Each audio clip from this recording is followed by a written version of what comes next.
We going straight to verse 2 with this one. I don't know where the road is going to lead. All I know is where we've been and what we've been through. Ooh. And if we get to see tomorrow, I hope it's worth all the wait. It's so hard to say goodbye to yesterday.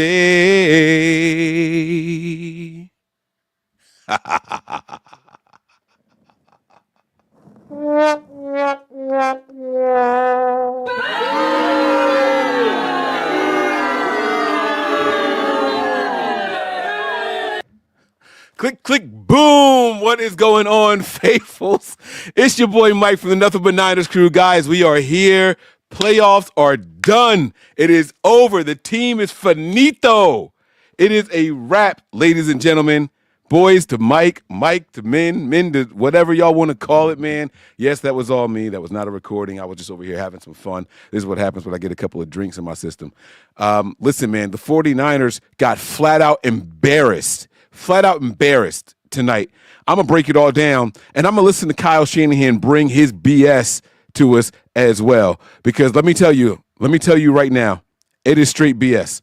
It is straight BS. Kyle Shanahan is supposed to be this leader. He's supposed to be this guy, this offensive guru, this offensive genius, right? And what we get stuck with in a must-win situation, send those super chats. I'm not clicking any comments tonight unless it's super chats. I'm not clicking any comments tonight unless it's super chats. Lil Leon, you kicking us off tonight. I'm telling you right now. You were kicking us off tonight. All right? A must-win situation. Backs against the wall. Your opposing team is coming in on a short week. It's Thursday Night Football. They are traveling to you. It's Thursday Night Football. The weather is bad. It's Thursday Night Football. You're the home team. It's Thursday Night Football. You've played them a number of times. It's Thursday Night Football. And they're supposed to be running your system. It's Thursday Night Football. They didn't get in the end zone at all night long. You know what? Let me just go ahead and get this out the way. Round of applause to the defense. The defensive players did their thing tonight. I know. Y'all gonna be like, oh, they should have held them. Kiss my ass with all that nonsense. Round of applause for the defense. Keep it going. Dre Greenlaw, Talanoa Hufanga, Nick Bosa fighting his way through the injuries and all that shit. Listen, I'm here to give these guys applause. Diamador Lenore, they did their thing. How much do y'all want from a defense when the offense won't help them out at all? Somebody tell me. I know. Oh my God, Mike, but Javarius Mooney Ward gave up two really big They didn't get in the end zone, bro.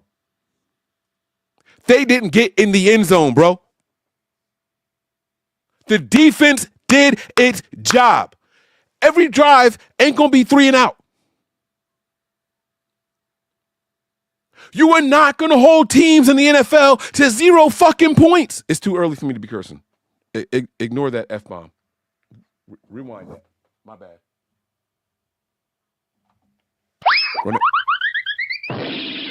You are not going to hold an opponent to 0 points. It was all field goals.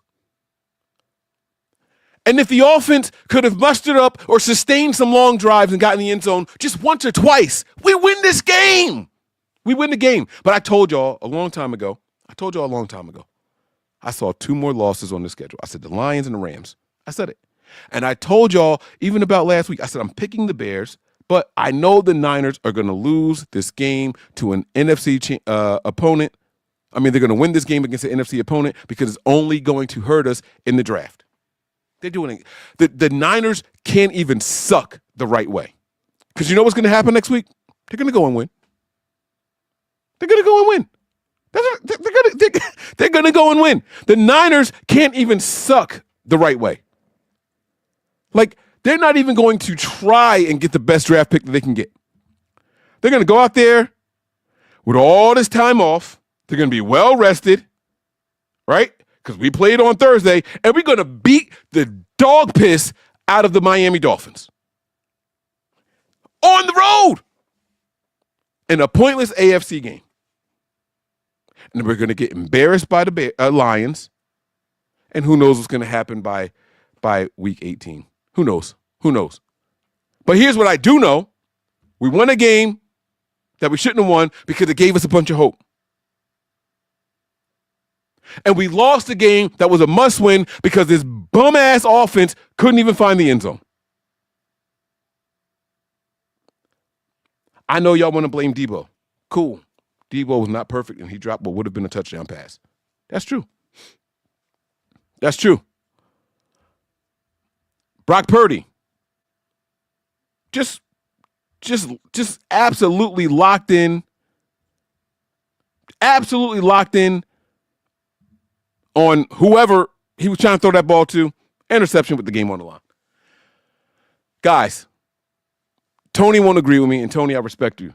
Tony knows how much respect I have for him. But our resident GM here at Nothing But Niners is not going to agree with me. I'm going to say it right now. And I didn't think I was going to say it on my streams, but it's fine. It's an overreaction show. I can chalk it up and say, oh, I was overreacting. It was the alcohol. I could blame it on whatever. Brock Purdy is not the answer at the quarterback position, guys. Brock Purdy is not the answer at the quarterback position. The tip passes are going to happen all year long. The overthrows, the underthrows, the scrambling and running around behind the line of scrimmage with like a chicken with your head cut off. It's going to happen all year long. And it's cool. It's cool. Because you know what else he's going to do? He's going to give you 5 really good games. 90% accuracy and completion percentage, 300 plus yards, no interceptions, 3 or 4 touchdowns. And it's going to be like, yo, he's the guy. That's why we're going to give him the money. And he's going to get the money. Let me be very clear what I'm saying. Brock Purdy is going to get the money. He is going to get paid. If you are a 49er fan and you are watching this right now and you are holding out some kind of hope that Brock Purdy won't get the big deal, you are wrong. And I'm here to bring you back down to reality like I've been trying to do all year. This is not a playoff team. I've been telling you all for a while. There were 2 more losses on the schedule. I've been telling you all for a while. We were going to win a meaningless game against an NFC opponent, and we did that. And we will get embarrassed this year. And by the way, the injuries that they're going to talk about, Christian McCaffrey and Trent Williams and all, the people that replaced them weren't the reason that we lost this game. Those guys were not the reason. This team has been off. This team has been off. And it's over. It's over. The season is done. Your San Francisco 49ers will not make the postseason this year. Accept it. Accept it. And we are going to continue to win a game or two and bump us down in the draft order just a little bit more because we don't even know how to suck the right way. Now, Kyle's at the podium right now, and he's getting ready to tell us a bunch of bullshit. Kyle's getting ready to tell us exactly why we lost this game, and he's going to say it with such conviction and matter-of-factness that you're going to be like, oh, yeah, well, I can see that. Well, the team is good then. No, this is not a good team. This has not been a good team all year long. Not one game this year did we have all 3 phases look good. Even last week. Special teams wasn't all that. It wasn't. Offense, cool. Defense, cool. Last week. Only game this year. That was the closest to a complete game we had all year long. All year long, guys. Brock Purdy's not the answer. Kyle Shanahan, I'm not out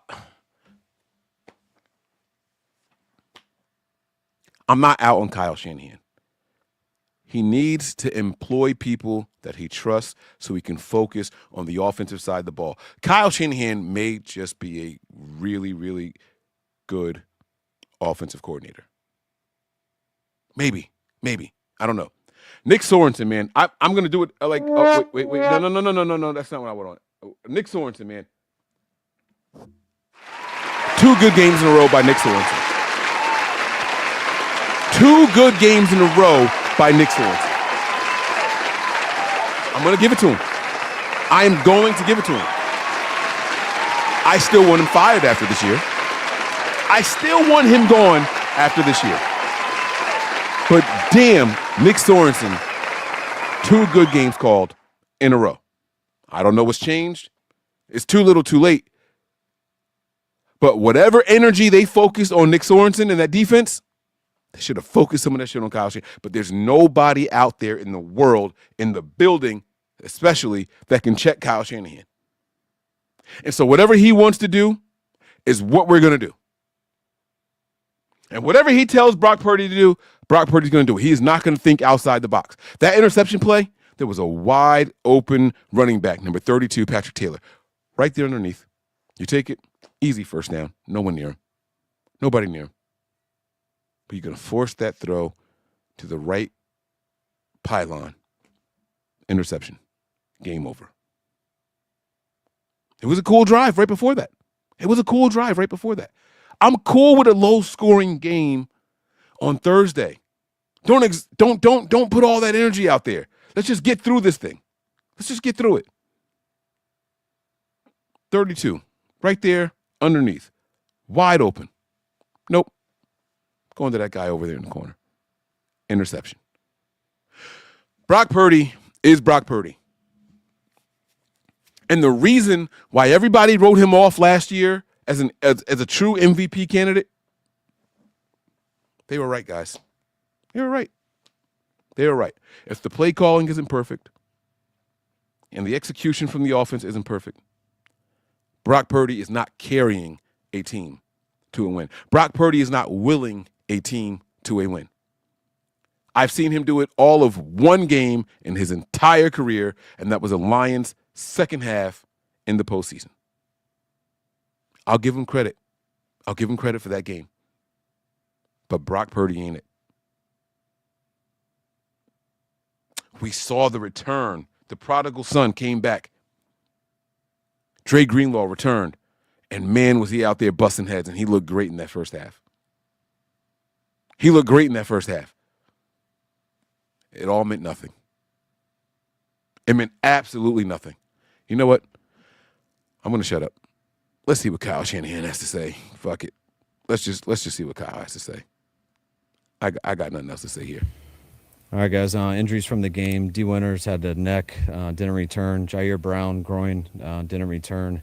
And Greenlaw, just with his Achilles and knees, just fatigue a little bit and soreness, so he didn't return. Well, how would you describe the offensive struggles from the game tonight? Not good enough. I thought we played good enough to win, obviously on defense and special teams, but we just definitely didn't play good enough on offense. I thought the main thing, didn't get the run game going, which was huge. I thought that was the difference in the two offenses. They got the run game going better than we did, and we had a couple opportunities there in the pass game that, I think could have led to 14 points, and didn't have a lot of them, but we definitely had a couple and didn't make those, and that's what it led to. Keep those super chats coming. I am only responding to super chats tonight. I'm not looking for comments. If it's not a super chat, I'm not responding to them. But keep them coming. I'm going to get to them. I promise you guys. More of lack of execution, in your opinion, on the Niners side, or phenomenal defense on the LA Rams side, in your opinion? I always give credit to them. I thought they played well. I thought, we struggled blocking them in the run game. But I definitely thought we left a lot out there also. Plays that could have been big. Obviously, the one to Debo over the middle. He's a guy who said that he needs more opportunities. What do you think when you see that happen, he drops that pass? That was a big one. Third down, and, with Debo's skill set. I would have been shocked if he didn't score on the play. So, everyone knows the answer to that. Debo, too, he needs to catch that ball. And then we were just off on that post down the field to Ricky right there, 2 plays before the interception. That could have been a big one, too. With Greenlaw cut. Yeah, but it's okay because Brock Purdy and Debo, they hang out together. Somebody just last week told me that those two motherfuckers go to Golden State Warrior games. So it's okay. They're friends, Mike. Those are the new Cancun boys, right? They'll be out in Cancun together later on with Kyle Shanahan. Maybe Joe Staley will come back and hang out with the crew too. So everything is okay. It's all right. It's all right. Give them their money. Let them continue to do these things, and everything will be fine. No. The Niners need a better quarterback. No. The Niners need wide receivers that can get separation without having to be schemed the fuck up. Let's call a spade a spade.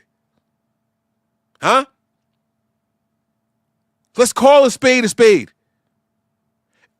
The underthrows tonight were atrocious by Brock Purdy. Y'all know how much I love Ahkello Witherspoon, right? Ricky Pearsall had him dead to rights. Underthrow, incomplete pass. It was an easy touchdown. Easy touchdown. Debo Samuel, you finally get one delivered to you across the middle. Hey, Jake Moody. Hold up. You know what? Hold up. Where's my remote? Where the hell is my control? Jake Moody. Do me a favor, Jake. Get Kyle off the screen for a second. Do me a favor, Jake. Jake Moody. I want you to stand face to face with Debo Samuel and get Tabor Pepper to stand behind Debo. I want y'all to make a Debo sandwich. I want y'all to look like a reverse Oreo cookie, white with black in the middle. And I want you to say 2 words to Debo. Lock in. And just walk away. You can't do the things you've done this year and drop that ball. You can't tweet the things you tweeted this week and drop that ball. Can't do it. Can't do it, Debo. You're going to hear it this week. You're going to hear a lot worse from other people because I don't think Debo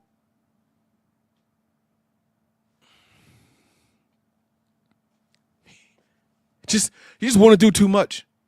I couldn't believe he brought that ball out at the end. Cool, you got the extra 15 yards on top of that. Ended up being a good decision. I'll be honest with you. Let me throw my hands up. Ended up being a good decision. I'll give you that. I didn't like it at the time. I thought the seconds were a little bit more valuable with us having no timeouts.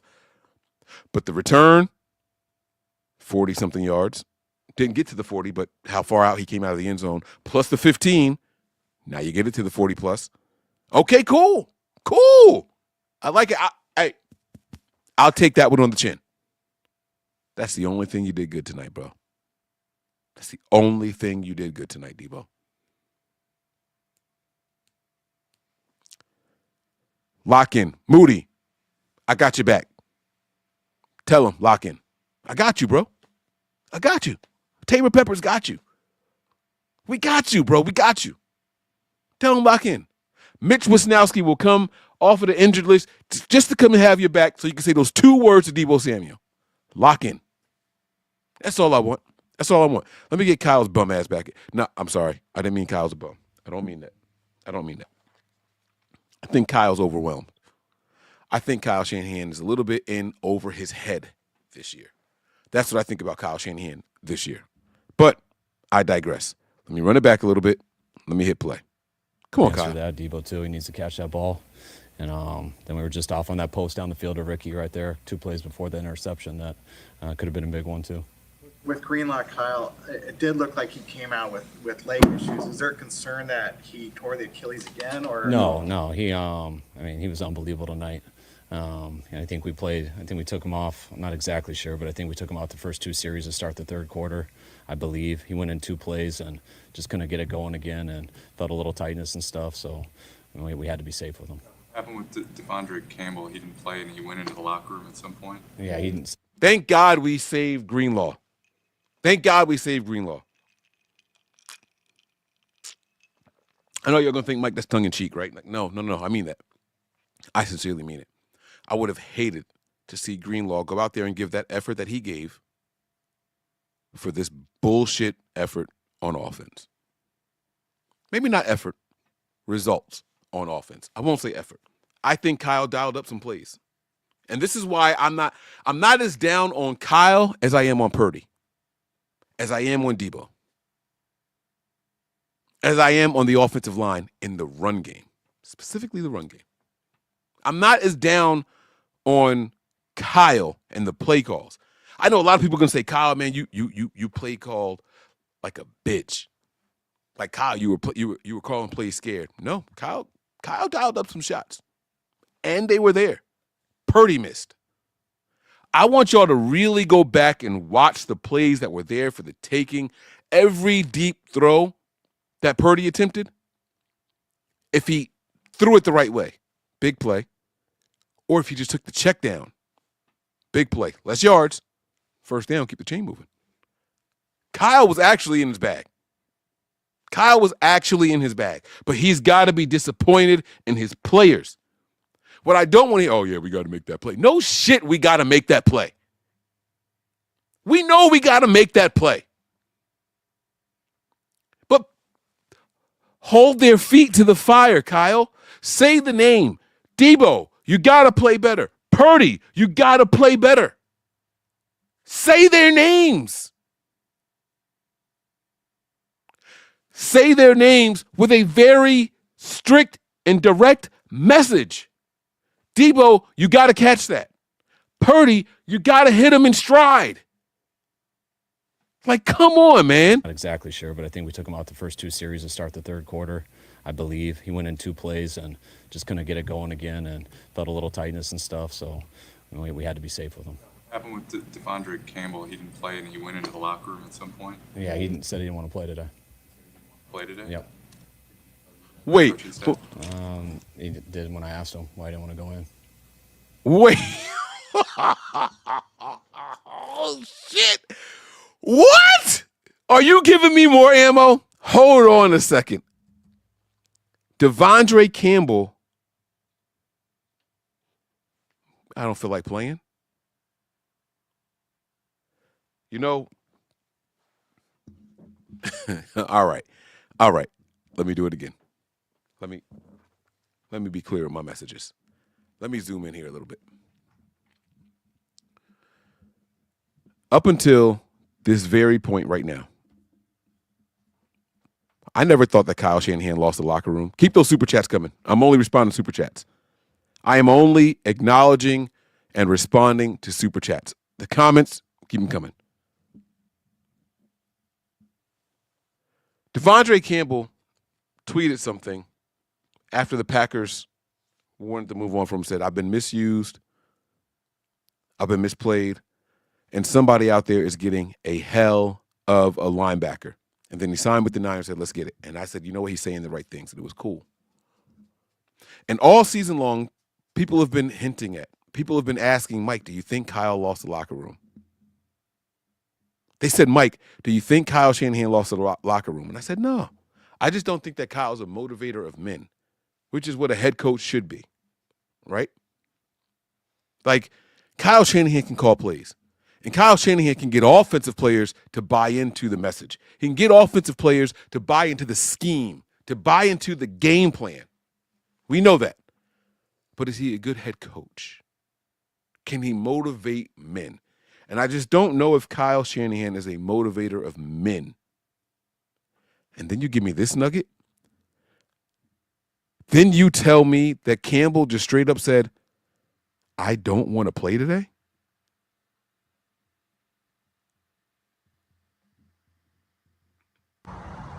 Excuse me, bitch? Are you fucking kidding me?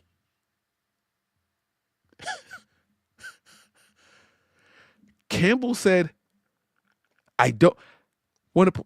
Campbell had a pretty good game last week. Oh, hold on. You know who Campbell lost reps to? Dre Greenlaw. Oh, he was tight. I had a really good game last week. And y'all want to start him over me? No, I'm going to sit down. Well, that's when your head coach goes in and makes a difference. That's when the head coach goes and says, hey, listen, bro, we got to get him some reps. So what if he's a starter? You're going to play more snaps than him because he's on a pitch count. We need you. You had a phenomenal game last week. This is when the head coach goes out there and actually motivates men. I didn't think that Kyle Shanahan lost the locker room. But this shit right here,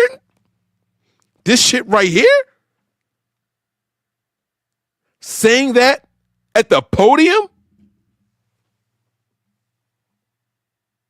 oh, now I got a whole different mindset. Now I'm thinking something completely different. You're telling me that Devondre Campbell just told the team, nah, do it without me. Excuse me, bitch? Are you fucking kidding me? There is no way y'all let this replacement level player tap out on Answer y'all. that, Debo too. He needs to catch that ball. And then Say when it he gets again, off on the Kyle, post because down the field over maybe I the misunderstood what plays you said. before the interception that- There's no way that that's what made happened. With Greenlaw, Kyle, it did look like he came out with leg issues. Is there a concern that he tore the Achilles again, or No. He, I mean, he was unbelievable tonight. And I think we took him off. I'm not exactly sure, but I think we took him out the first two series to start the third quarter, I believe. He went in 2 plays and just couldn't get it going again and felt a little tightness and stuff. So we had to be safe with him. What happened with Devondre Campbell? He didn't play and he went into the locker room at some point. Yeah, said he didn't want to play today. Play today? Yep. The coaching staff? He did when I asked him why he didn't want to go in. So During the game or before? no, that was in the third quarter. What happened on the interception? What did you see on that play? I saw them bailing. The guy. That's squatted an a little issue! bit, and then when Juwan went on his exit angle, they bumped him a little bit, slowed him down, and could never catch back up with him. And the bailing corner got it. I think the weather affected the passing game and Brock in particular. I mean, I think it affected both quarterbacks a little bit, but I mean it wasn't just because of the weather. Do you think he played? I mean, I don't think our offense did very good. Obviously, I think Brock made some good plays, missed a couple plays, but no one on offense did good enough. Has that ever happened to you where a player said they didn't want to play in a game? No. That's the question. Demoted for this game, right? Game? Yes. Dig into him. Here we go. Okay, now the beat writers are doing don't let that shit go. Don't just pass up on this shit, right? We want to know if Kyle has a grasp on the locker room. Jed, I hope you're listening. Jed York, I hope you're listening. Huh? You are now the CEO of this team. No longer just a higher up and president, but whatever position you had before. You are now the CEO. I remember the change. Denise, Dr. York, Jed, you better be listening right now. And listen to these answers because this is important. Kyle, Has that ever happened to you where a player said they didn't want to play in a game? No. He got demoted for this game, right? I mean, he was not going to play. No, he was gonna go in when Drake came out. I said that already. We knew that already. Hey, you might not be the starter, but you're going to get more reps. You're just as important as Dre Greenlaw is to us. We need you and your veteran leadership out there when Dre needs a breather. We need you out there. Not going to play. No, he was gonna go in when Drake came out. What was the difference in the defense in the second? You guys, defense is pretty much dominant in the first half. Second half, Ram, do anything differently? Did you guys get tired at all, or what do you think changed in the second half? No, I thought they converted a couple big plays, especially getting that chunk play to Puka on the post. You get a couple chunk plays, and that usually leads to field goals. Get the fuck out of here. They got tired. They ran the ball pretty good. They got tired because your I offense still wasn't thought, doing shit. Defense Your kept offense them out was of the end zone sustaining and drives. everything and holding them 0 for 3 there in the red zone. Still gave us every opportunity to win. But we need to score a couple touchdowns. When The we had defense did just opportunity, fine. If Drew could see what was that long pass, was Charvarius expecting help, or? Yeah, it was a zone dog, so we do have a middle third player, but they ran something where that moved him to the left, and Puka ran a good route and made a hell of a play. Well, on Sunday you said that everyone said that you needed to pretty much win out and that every game was a playoff game. What did you just say to the team now? I mean, I mean, they say mathematically we still have a chance. Not too concerned with that right now. I'm pretty disappointed with how we played tonight, especially offensively. I thought our guys were ready to play. I thought the guys played hard. We just didn't play good enough on offense. We're going to get away for 3 days and come back. And I mean, I know mathematically I still believe we have a chance, but I want to come back and play better football and it's over, Kyle. Challenge the character of our team. It's over. Were you released, Devondre Campbell? I don't. We'll figure out something, but I don't know that right now. Okay. Wait. I like that.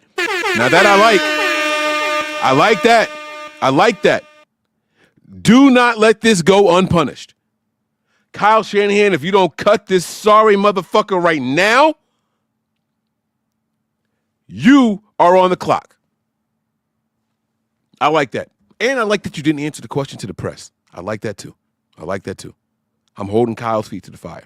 As a head coach, you don't got to go out there and divulge everything to the press, everything to the media. I like that. Kyle, I like that. Oh, man, maybe I haven't had enough to drink. I want to be like this crazy one-sided guy, but I can't. It's just too much logic in my brain right now, right? But, yeah. Are you going to cut him? Don't say yes right now. Don't say yes. Just give us a little bit of a hint. You're not welcome back in this locker room, bro. You quit on this team. Huh? Learn from your mistakes. Remember that running back from Utah that you had stood on the table for and pound the table? Something like Joe Williams or some shit like that, right? And John Lynch said, he's off our draft board. I don't give a fuck what he did.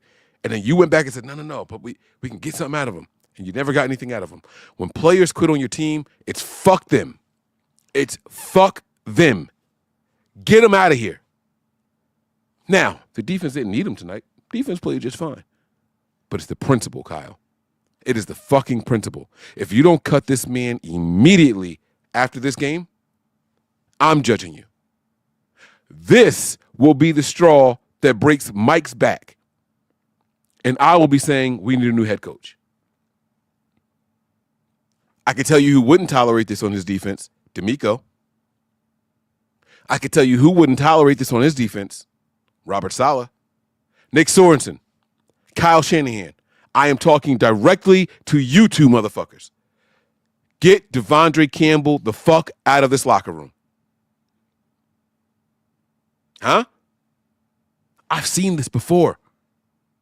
Y'all remember when we drafted this young, upcoming first-round linebacker named Reuben Foster?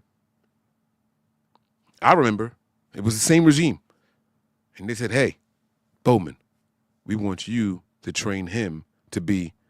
And Bowman said, that ain't my job. I'm not doing that. You know what the Niners did with Bowman? Get out of here. Get the fuck out of here. It was the right thing to do. It was the right thing to do. You buy into what we're selling or you get the fuck out. That's football. That's business. That's business. You're going to do what we're asking you to do or you got to go. Because if we're going to be wrong, let us be the ones that are wrong. That's cool. We can live with that. But you don't dictate shit. The inmates cannot be allowed to run the asylum. Huh? Huh? You gonna go on strike by yourself? You fucking kidding? Are you fucking kidding me? Excuse me, bitch? Are you fucking kidding me? Gotta go, bro. Gotta go, baby. Good answer here, Kyle. Don't give it all to the media. Don't give it all to the media. Call them into your room. Make them look you in the eye. Huh? Make him look you in the eye. Kyle, let him go. I got you on this one, Kyle. I got you on this one. Come on. Challenge the character of our team. Were you released, Devondre Campbell? I don't. We'll figure out something, but I don't know that right now. Did he give you any reason why you didn't want to play today? No. Campbell, I mean, to hear a player say, I don't want to play today, does that create dissension, especially knowing that I'm so proud of the press. Don't let up on this shit right here. The season's over. The season is done. This is the big fish right now. All right, I know. Y'all like Mike, let it go. All right, I'm going to shut up. I'm going to. No. Campbell, I mean, to hear Super players chats say, only. I don't want to play today. Does that create dissension, especially knowing that at this point in the season, with the type of season that this has started out to be, you kind of need. Excellent question. Does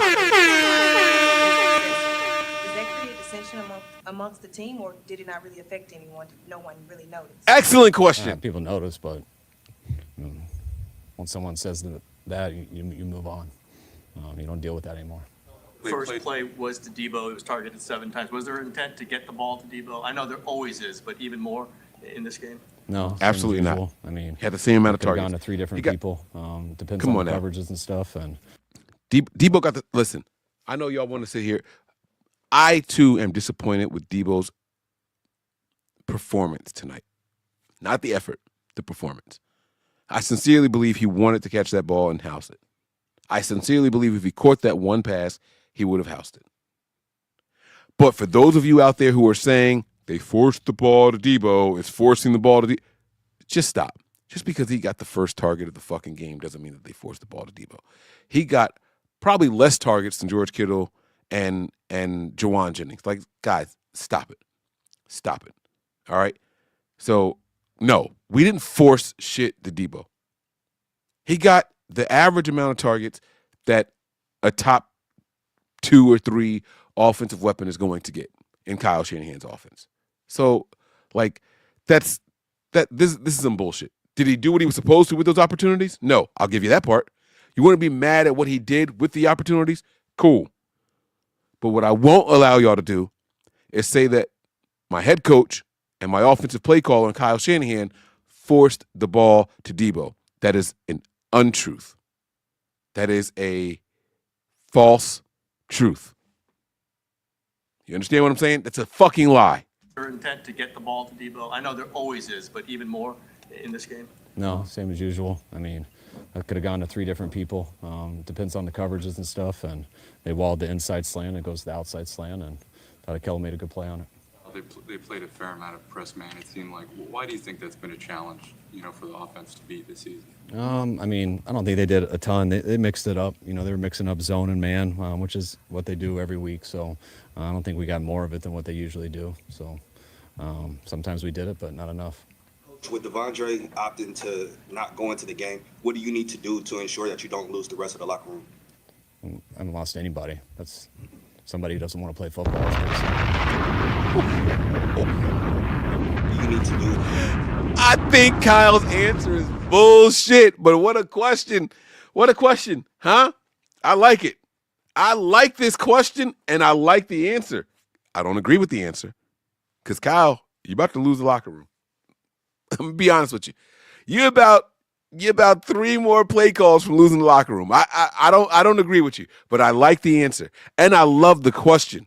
I'm going to run it back. I'm going to shut the fuck up, but I want y'all to hear this again. I want y'all to hear this. But not enough. With Devondre opting to not go into the game, what do you need to do to ensure that you don't lose the rest of the locker room? I haven't lost anybody. That's somebody who doesn't want to play football. It's pretty simple. I mean, I think our team and myself, we know how we feel about that. So I don't think we need to talk about him anymore.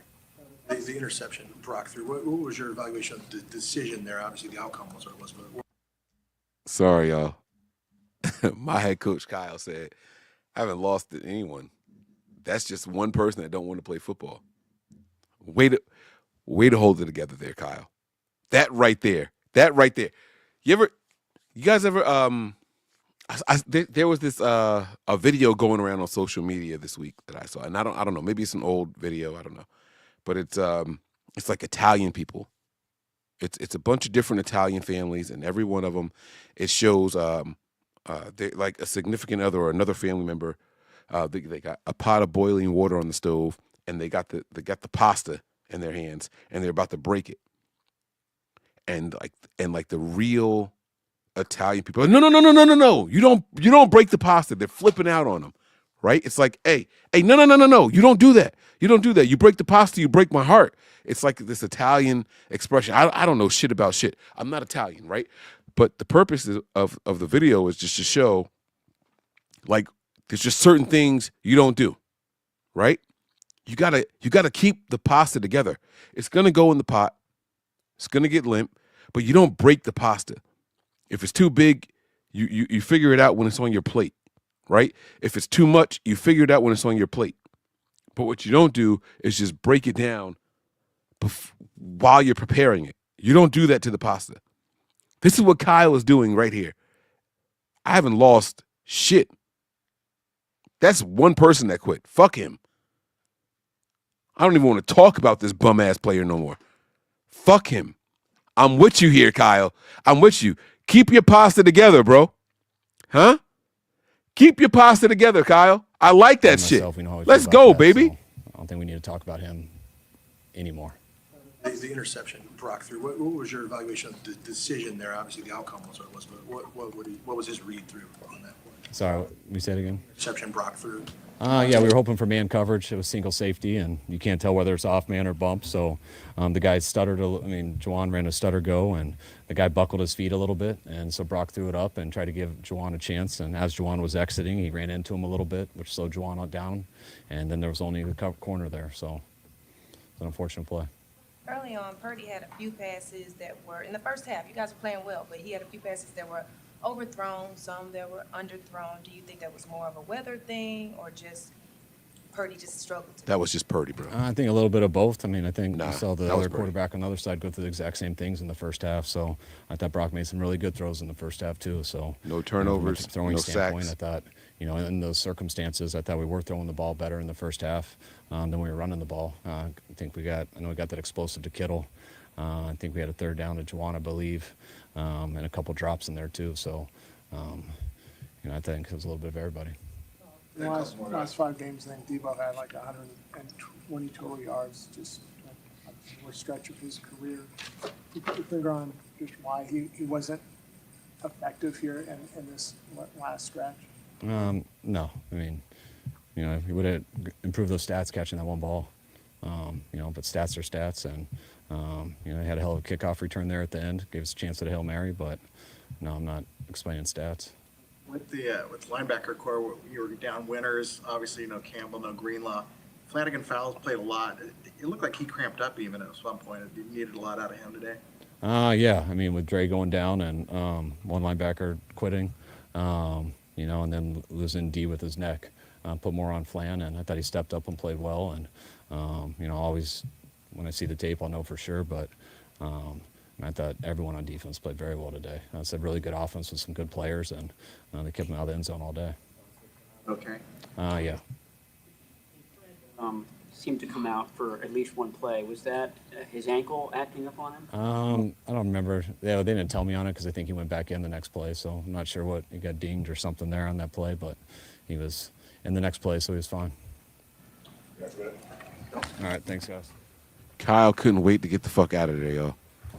Kyle couldn't wait to go. He couldn't wait to go. All right, let me get to some of these super chats here. Damn, man, I'm liking this. Oh man, I'm liking this. Maybe I'll keep going. Maybe I'll see what Brock has to say. I don't know. I don't know if I want to hear from bum ass Brock. Brock about to get the bag, and it's not going to be worth it at all. But you know what I'm going to do right now? Let's get to the super chat segment, man. Let's get to the super chats, baby. And you know what? Let's do it our way. We're not going to do this. We're going to turn it red. We're going to turn the 49ers red too. Come on. Where is it?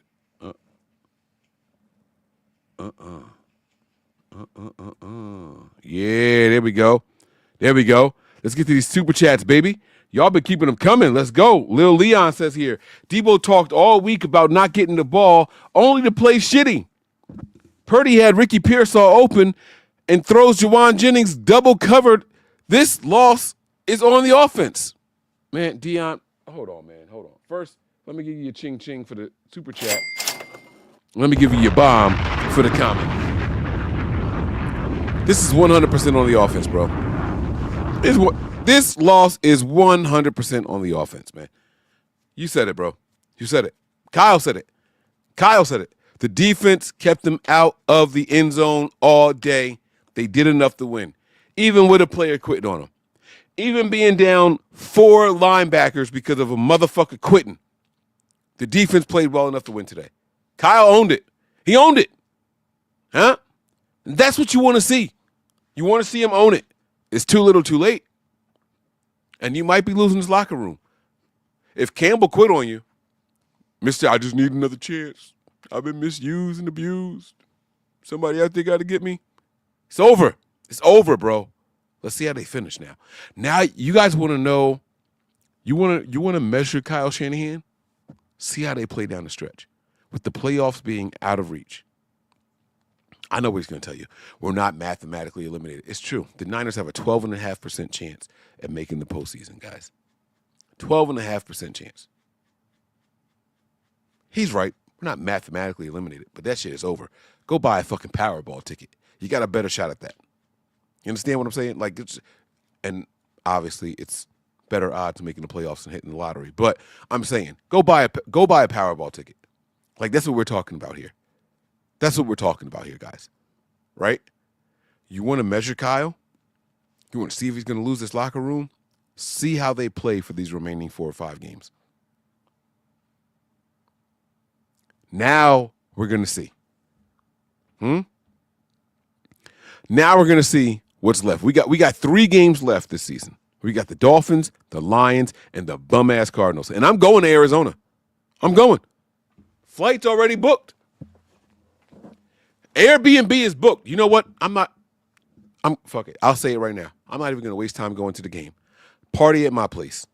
If you are in Glendale and you want to hang out with Mike and his family, we'll watch the game together. We'll light the grill, or we'll order some food. We're going to have the game on outside. We're going to have the game on inside. Don't come in there disrespecting me and my family. Go play some spades. We're going to do it up. Y'all let me know if y'all want to hang out. Glendale, we coming, baby. We coming. Playoffs are over, though. It's all about having a good time. Bring the bathing suit. We got a pool, in-ground heated pool. Come on. We doing it up, baby. Cornhole. Some little putt, mini golf challenges. Come on now. We gonna do it up.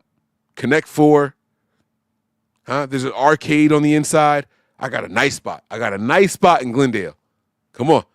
Y'all want to hang out? Come hang out with your boy. All right? The season's over. And I'm going to buy some lottery tickets. You know what I'm saying? You know what I'm saying? But we're going to have a good time for the rest of the season. But I want y'all to understand something. The season is over. It's done. And this loss, like Lil Leon says here, was 100% on the offense. Anything that you want to blame on the defense, I'm going to respond with, if the offense sustained a couple more drives. Fuck the points.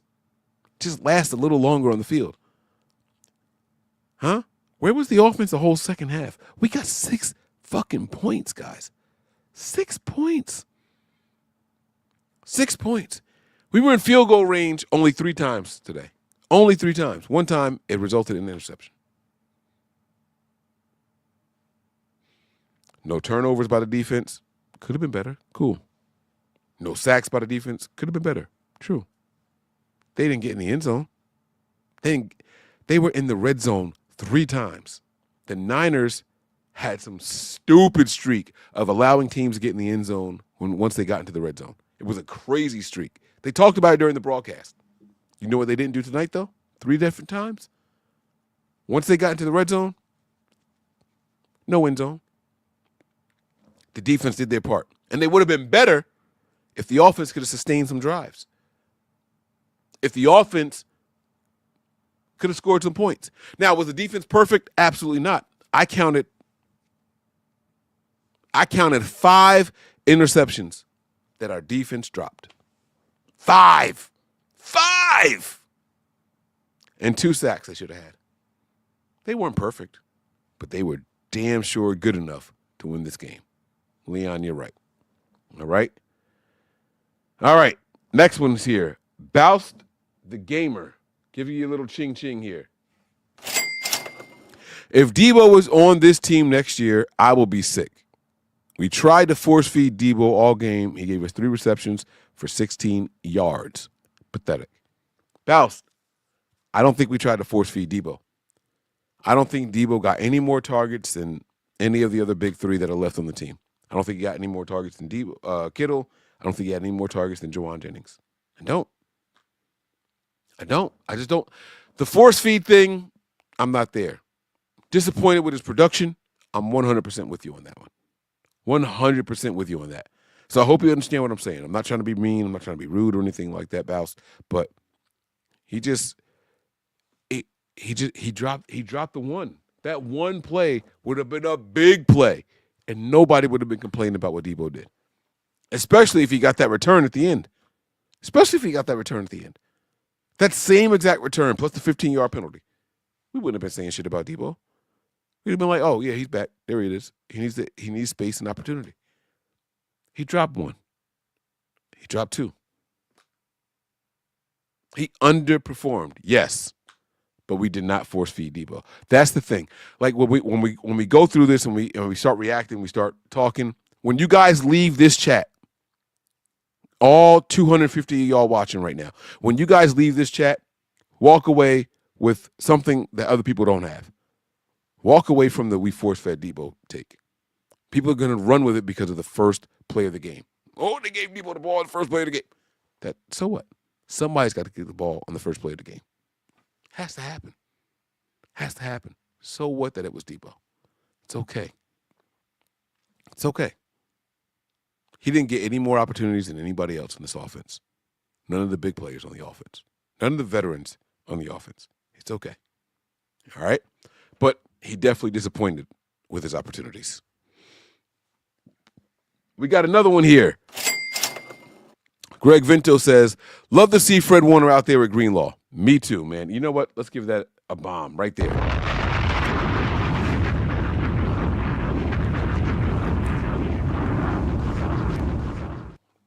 He says, and Brock needs to take a deal. If not, do we rebuild and draft the quarterback, or do you think we pay him top money?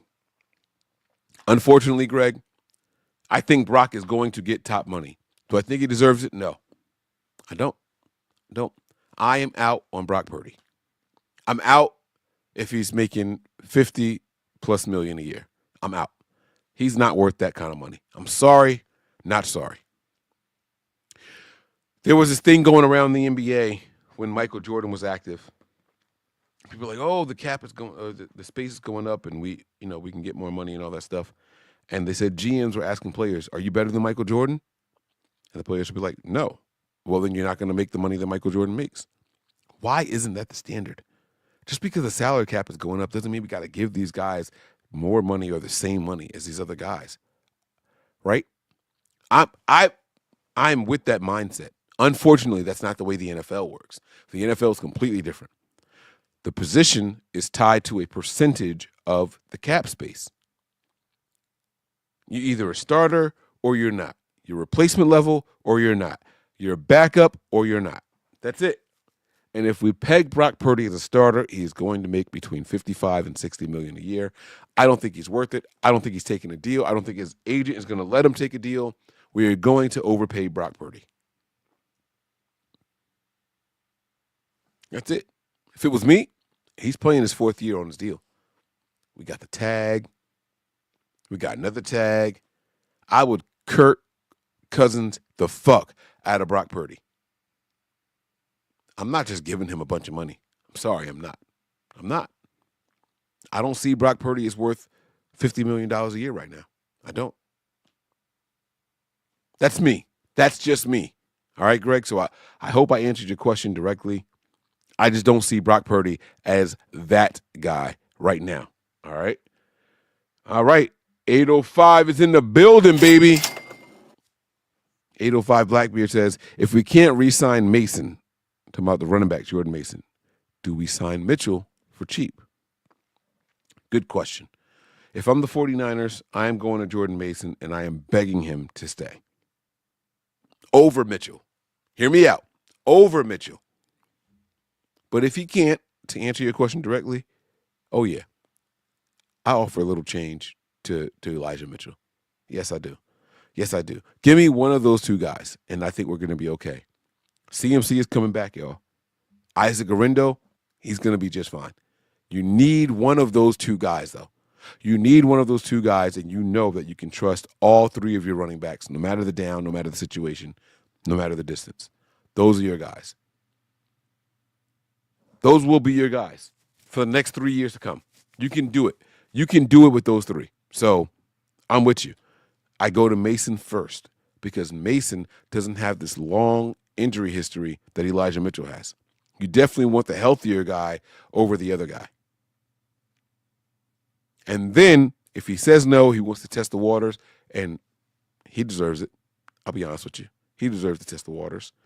And you can't bring him back, then I do try to make an offer to Mitchell.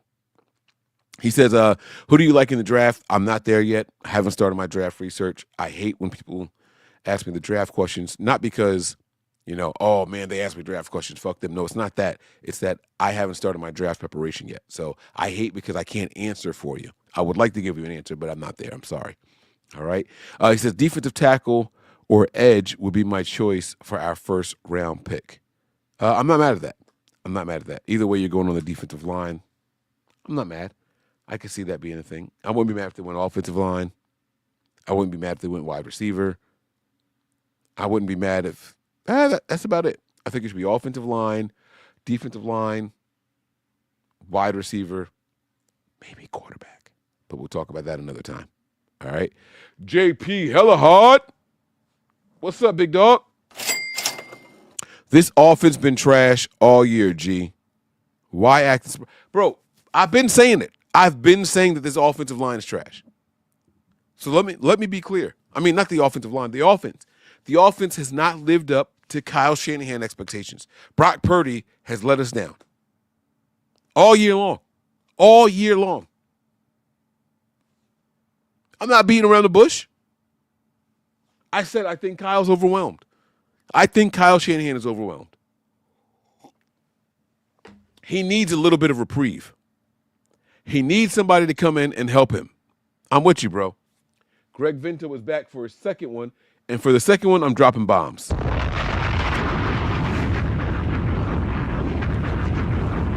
Bruh, I had to read his comment twice because I thought he said something else. But Greg said, Campbell ain't a real Niner. Get him the fuck out now. Couldn't have said it better. Couldn't have said it better. You quit on the team? In the middle of a game? You went through practice all week and then quit when it was time for the game? GTFOH. GTFOH. Huh?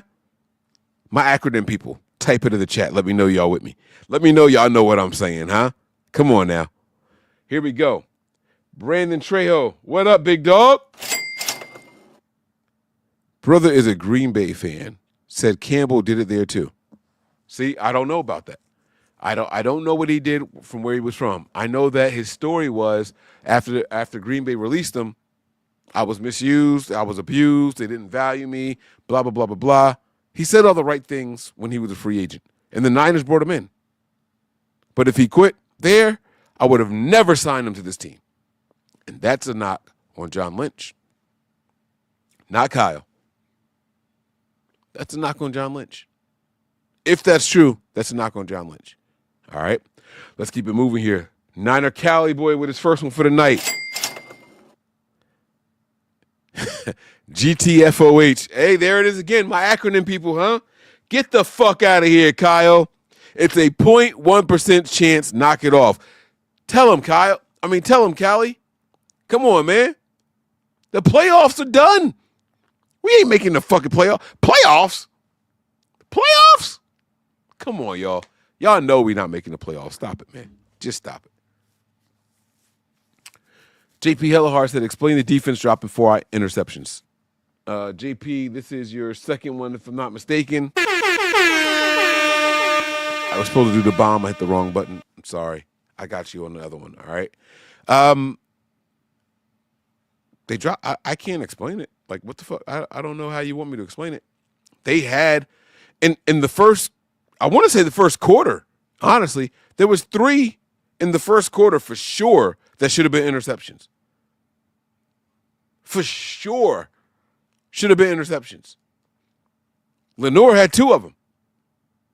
And I was driving when that was, so I have this little mount for my phone, like underneath my windshield. It goes all the way up at the front of my windshield, and I put on the game, and I was listening. But when I stopped at lights, I would look, And I purposely, so we had this long 50-minute drive from the funeral home to my house, right?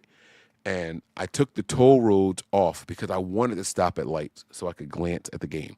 Now, for those of you who have been along with us on this Nothing But Niners journey, some of you guys will recall or remember that I used to just listen to games. I didn't have to see the games. I would turn them on Sirius XM and listen to the play-by-play. So I'm a person that can appreciate a game just from the audio. And I told you guys that sometimes I got a better experience from the audio broadcast than the visual. They're different. And the audio broadcast is a phenomenal broadcast. If you guys have never listened to a play-by-play from a game before, it is great. You get way more stats. You get way more tendencies and all that stuff. It is a phenomenal experience. But I digress. So while I was driving home, I said, I'm going to put the game on. Yes, it's going to be visually on my phone, but I'm not going to have my phone in my hand. I'm not going to be watching it unless I stop at lights. So I put my destination in for home, and then I altered my route to say avoid toll roads, so it had to take me through the back streets. And while that was happening, I stopped at every light and I would look at the game. During that time, I saw not one, not two, but at least 3 interceptions that the 49ers should have had in the first 5 drives for the Rams. They were there. They were there for the taking, man. And it was 3 and outs too, by the way. So that's saying something. Like the Niners defense was locked the fuck in. They were locked in. But I couldn't tell you how or why they dropped. Well, one of them, okay, here's one I know why we dropped it. Hit Hufanga right in the chest. Bang! But he had that club. He had a hand in the club, and it just couldn't, like, it came at him fast. He was going to make the hit. The ball hit him in the chest. It just didn't work. Didn't work. But I can't explain it to you, bro. I'm not trying to, short you or anything like that, but that's what I got there. Ravi is on here, man. My man Ravi, what's going on, baby? Explain oh, wait, that's the wrong one. 49ers at fault for signing him in the first place. I can't disagree with that. If they knew that all along, then absolutely they are at fault. They are absolutely at fault for signing a guy that quit on his former team. I want no quitters on this 49ers team. Are you fucking kidding me? Get out of here. There's no place for you on this roster. While we haven't won a Super Bowl in 30 years, we got a different pedigree over here, bro. This ain't the Packers. This ain't the Jets. This ain't the Cowboys. One thing you don't have on this team is quitters. And when they do quit, you know what we do? We ship them the fuck out of here. Ask Navarro Bowman. Quit on the team. Gotta go, baby. Gotta go. And a lot of y'all out there still love, to this day, Navarro Bowman. You know why the Niners moved on from him? Because he quit on the team. He didn't mind getting on the field, but he didn't want to do what the team was asking him to do. And that was train up a young linebacker in Reuben Foster. You got to go, bro. You got to comply or we let you fly. That's how we get down over here in San Francisco, Santa Clara. That's our move. That's what we do. All right? My man Myers. I couldn't stand the Campbell signing from the jump. Get his whole ass off my squad. Oh, my God. I love that, man. Play the horn. I love it. I love it. I'm not going to argue with it. I'm not going to argue with it at all. I love that comment right there, man. That's what I'm talking about. Fuck him. He can go home. Kick rocks, baby. Kick rocks. We don't need you. We don't want you. All right? What is happening? Send Breezy the link. Oh, wait. Breezy want to jump? Hold up. Y'all ain't said nothing but a motherfucking word. Hold on. Breezy want to join? Because I'm about to go through this whole Brock Purdy presser. Hold up now. Hold up. Oh, shit. Y'all done got me hyped. Hold on. Don't tell me my man Wayne is coming in here. Because I'm about to get Brock in here.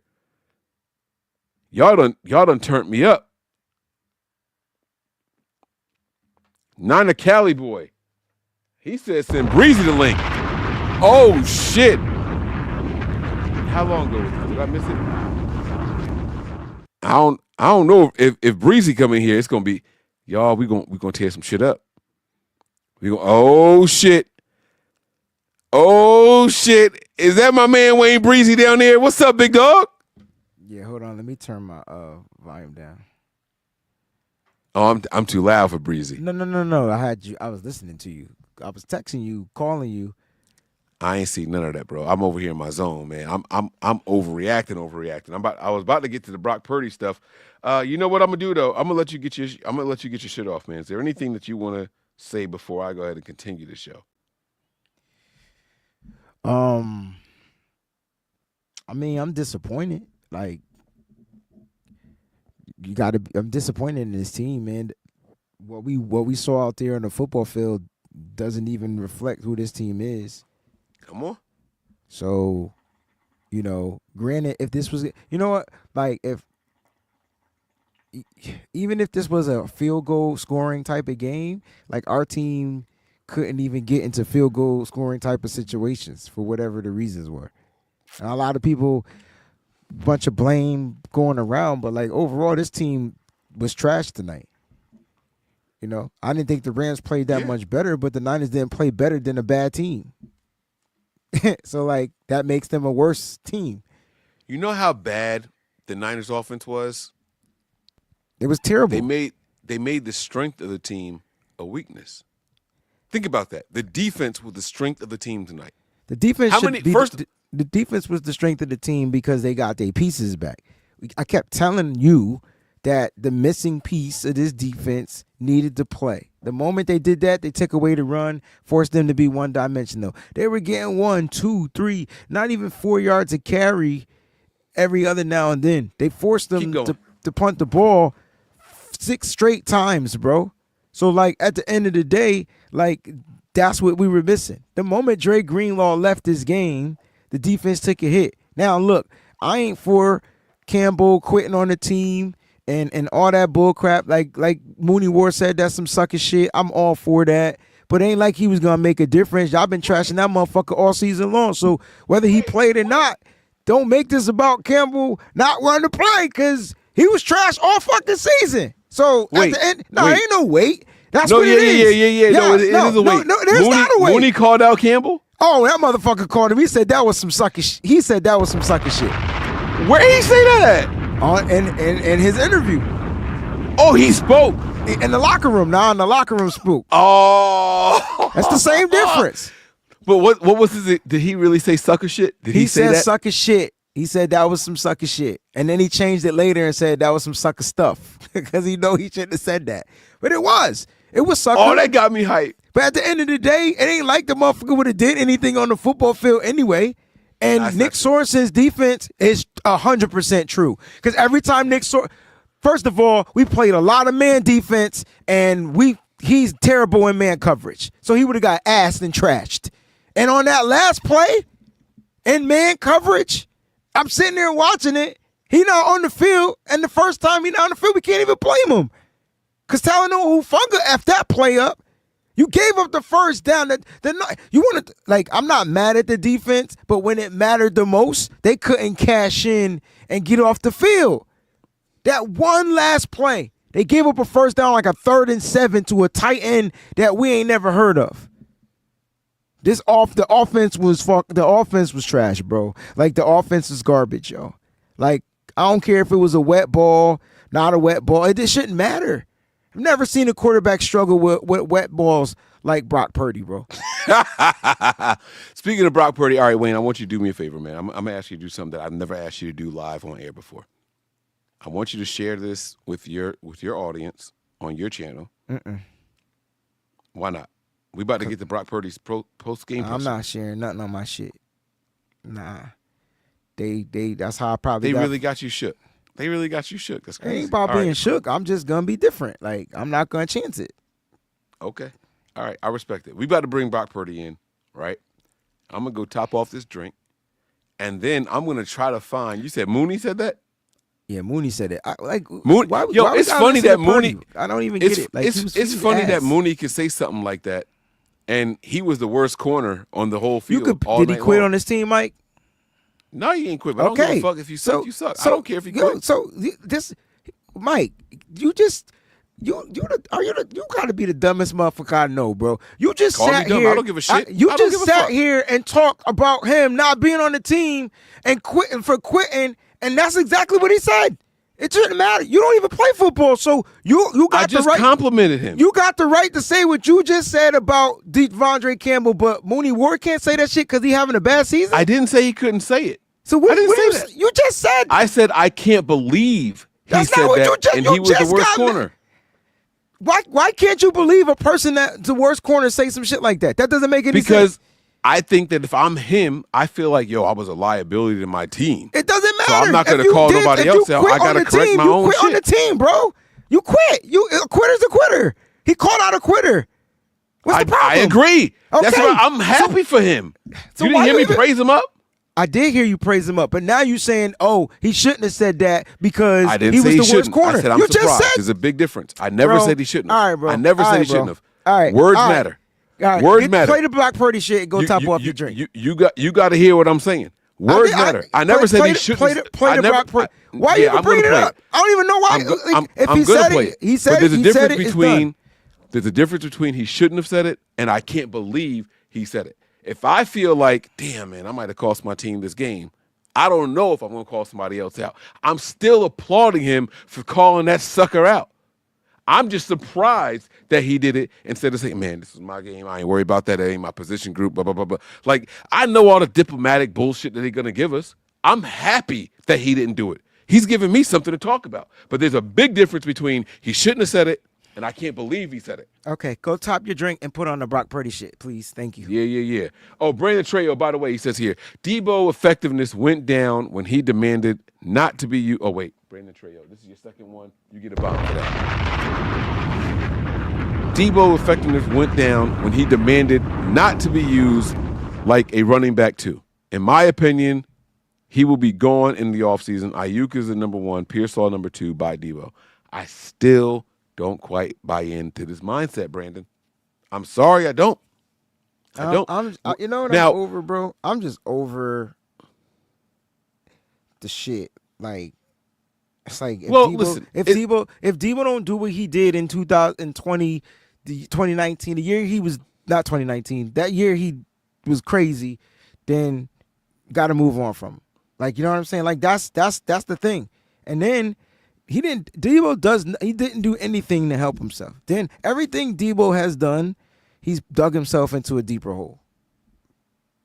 Yeah, Right? for sure. Right. Absolutely. And so like that's why he's got to just sit back and just take it. At this point, like Debo just need to produce somehow, some way. Now, I feel like there's only a certain way that Debo can produce. But that ain't how the 49ers, in my opinion, are using Debo Samuel right now. And I don't know if that's because there's no Brandon Ayuk or what, but they're not using Debo like they normally use Debo Samuel, in my opinion. So no, that's fine. I mean, but naturally you're a Debo apologist. That's just like how, you know, that's how you present as a Debo apologist. But even with that, I've been apologizing more for Debo as of late, right? I said, because everyone in here, oh, we're forcing. I put that shit to bed as soon as we started the episode. Absolutely not. I don't think Debo was force-fed tonight. However, if you want to say that you're not happy with the opportunities Debo was presented, I'm with y'all on that. So I don't have the targets breakdown and all that shit, but I didn't see Debo getting more opportunities than anybody else tonight. so that's why I don't understand what the forced mean. So I don't get it. Like Now he didn't say that in this comment. He didn't I'm say not that talking in about him. I'm just talking about in general, because that's what's the Right. take. So I don't get it. If he had 7 targets, how was it forced? Yo, you want me to tell you the truth? If Jennings had 9 targets, even whatever, and Kittle had 7 targets, and they both finished 3 for 7. So how is it forced? I just don't get the forced part. I like just Let me I don't get it. let me tell you an absolute truth, right? And I'm not exaggerating at all. What time was kickoff, Wayne? Like 8:05, 8:10, something like that? 8:15. At 8:17, I got a message that said, force feed Debo time. At 8:17. It was the first fucking play of the game. It was the first. I swear to God, I'm not. I'm looking at the message right now. Did you see that play? Because it's a drop. but it wasn't a drop. I didn't see it. No, your boy, I was your boy driving. Witherspoon was in like clamp Debo's coverage. Yeah, on a quick slant. It's funny because Juwan Jennings had a drop too, because on a quick slant. Interesting, right? But his not a drop. But his was good defense. And so the But that's Niners what makes me fan more base, of a Debo apologist, because y'all keep changing the fucking goalposts, bro. Like if he catches the ball, oh, he should catch it because he's a wide receiver, and if he drops the ball, oh, like he shouldn't be on this team. It doesn't make any sense. It's just, bro, the dude is struggling this year. and that's what my entire point was. If you want to sit here and say Debo hasn't been the same, I can understand that. If you want to say Debo hasn't, if you want to say he hasn't made the most of all of his opportunities, I can understand that. But what I'm not going to let people come in here and say tonight is they forced the ball to Debo because he got the ball in the first play of the game. Y'all got to stop that bullshit. Y'all got to stop that. Somebody's got to get the ball in the first play of the game. You know what it was, though? I think it was because of the first series. It was catered around Debo. And ever since then, it was forced. Does that make sense? 17, Wayne. Huh? 8-17 was when I got that message. I know. That is crazy. You get what I'm saying, though? Like, I think the first play was the pass. It was incomplete because it was defended. And then I think there was a run in there, too. Like, they were trying to get Debo going, so it kind of seemed. But that's not forcing. You got to watch the whole game. Right, and that's what people don't understand. I think now I get what you're saying. It was 8-17, and you're saying that message. I got you, bro. I get it. That's now. what time I received. No. that I message, get what bro. you're saying now. Like, that shit is crazy to me. Like say that at the end of the game. Like yes. Yeah, I got you. Not because of the first play. Somebody's got to get the ball in the first play of the game. So what the fuck are you saying? Because of his statement. Right. And he got the target, and it wasn't a catch. So we gonna lay some of that shit to bed. We gonna lay some of that shit to bed. Everybody watching this is gonna walk away smarter than when they came in here. I guarantee it. I don't think they forced them. But Brandon, I'm tired of listening to this motherfucker too, yo. I'm not mad at Brandon's take on Debo's effectiveness. I'm not mad at that. But I don't think I'm not mad at it, but it's not even true to the way Debo is supposed to be utilized. Debo isn't just a running back or a wide back or a wide receiver or whatever. Like, y'all came up with that term. Debo Samuel is a special play-making type of player. He's a specialist. When everybody else is locked in, yes. He's a specialist, period. Right. When you have RB1 and when you have wide receiver not one, even when you tight have end one. That's not true, because we didn't always have Christian McCaffrey, and Debo was cooking. He's a specialist, period. So you got to utilize Debo as a specialist. You ever watch basketball, Mike? You know how there's certain people that's just a three-point assassin. That's a specialist. There's Ray certain Allen people that the are last 5 years of defensive his career. defensive prowess. You know how hard it is to be a defensive. That's it. That's all you do. Like, you ain't got to score. Just give me the ball back. That's a specialist. Debo is a specialist. We have not been using him that way, especially this season. Could be due to the injury to Brandon Ayuk. I don't know, but his effectiveness fell off because I feel he's been misutilized. Right. Well, what happens is when you lose RB1 and wide receiver one, bumped up now on you both talk those depth charts. Yeah. And now his position changes. But it's not just that the position changes, Mike. Now the defense is all in on Debo. Yeah. The position change. Yeah, now they Yeah, target. but that's what I'm saying. Now he's the guy getting the double and triple. Yes. Like, it's not even just the doubles. Sure. Mike, when he catches the ball, it's 4 guys in his face. But we're mad because he can't break 4-guy tackles. Right. When did he ever break a 4-guy tackle? I'm with you. And that's why I'm saying to Brandon's comment, I don't know if I'm in on the buy Debo part of this message. That's all I'm saying. That's all I'm saying. I don't know if I'm there yet. Debo's a specialist, Frederick Williams, in space. You got to get ball to him in space. Right now, because we don't have certain weapons that the defense fears, they're playing bump tight coverage. So they're pressing. When they press, Debo can't activate because there's no space. So Brock's got to throw quick throws to Debo Samuel, but he's not even built to be like that type of a wide receiver. When you look, did you see the play where? Did you see Juwan Jennings on Witherspoon? I think it was Witherspoon defended it too, but did you just see the difference between the matchup at the wide receiver to the cornerback ratio? Like the height, like everything was different. Like Debo is just a guy that needs to get the ball quick. They tried to get him the ball quick few times in this game, and the one time they were playing off the coverage, that's the one he dropped, which would have been a touchdown. That was my issue with Deebo Samuel tonight. I'm sorry. Like that one right there. I don't care about everything else he did. You knew that they were going to stop him in the run game. You knew that they were going to stop him in the quick throw game. But that one, if he would have caught that, it would have changed the game. Different. All right. Here we go. We're going to do this. Oh, nope. I can't see my man Wayne. Oh, I like this. Nah, because that's going to block the we'll do it like this. Fuck it. All right, here we go. In the one Let's see game, what Brock Purdy has to say. Can I say this before, Brock? The one time the Rams have struggled against the screen game all season long. So I don't know if it's just Deebo, because everybody blames Deebo, but the blocking on the screens were terrible. So I don't know if the blocking the on 49ers aren't much of a screen game anyway. Like, we had one good game with it, and it was last week against the Bears. Like, we are bad with screens in the first My place. point is they can't stop the screen, and they found a way to stop it today, is what I'm saying. And So maybe the Niners just aren't it's a good at combination. screens.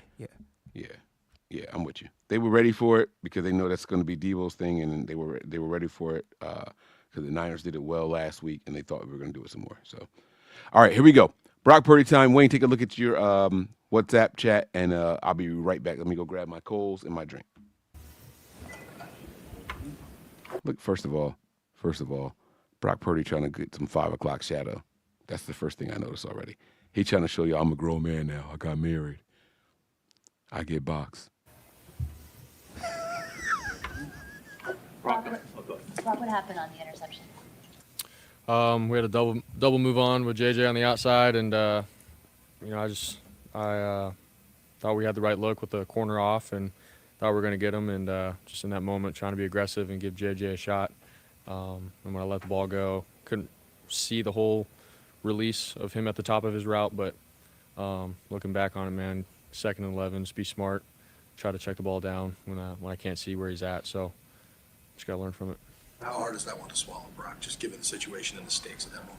Yeah, I mean, it's everything, man. Like our season and our guys, trying to fight to get in this thing and fighting for each other, playing for each other, man. So, that's what comes with playing quarterback and being in this position. You're trusted with the ball in your hands and to make the right decisions in the right moment. And that's something, man, that I'm going to have to learn from for sure moving forward. Sunday, everyone said you had to win out and that every game was a playoff game. What are you feeling right now? I mean, obviously this one hurts, and I'm just trying to comprehend it really still. So don't really know what the whole picture looks like, but we have a lot of guys in the locker room, man, that are going to continue to fight, including myself, for this organization and for our fan base and for each other more than anything to finish out the season in the right way and focus on one game at a time and see where we're at the end of it. So.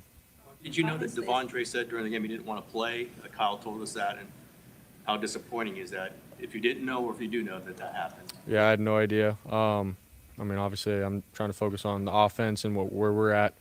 I didn't know until after the game, to be honest, that Devondre, was not playing, and I don't really know what to say to that. So, Coach said the offense left a lot out there. When you think about the game you had today, tonight, how would you kind of evaluate how you played, and what would you say factored in? Would you say it was the weather? Would you say it was more so a dominant defense?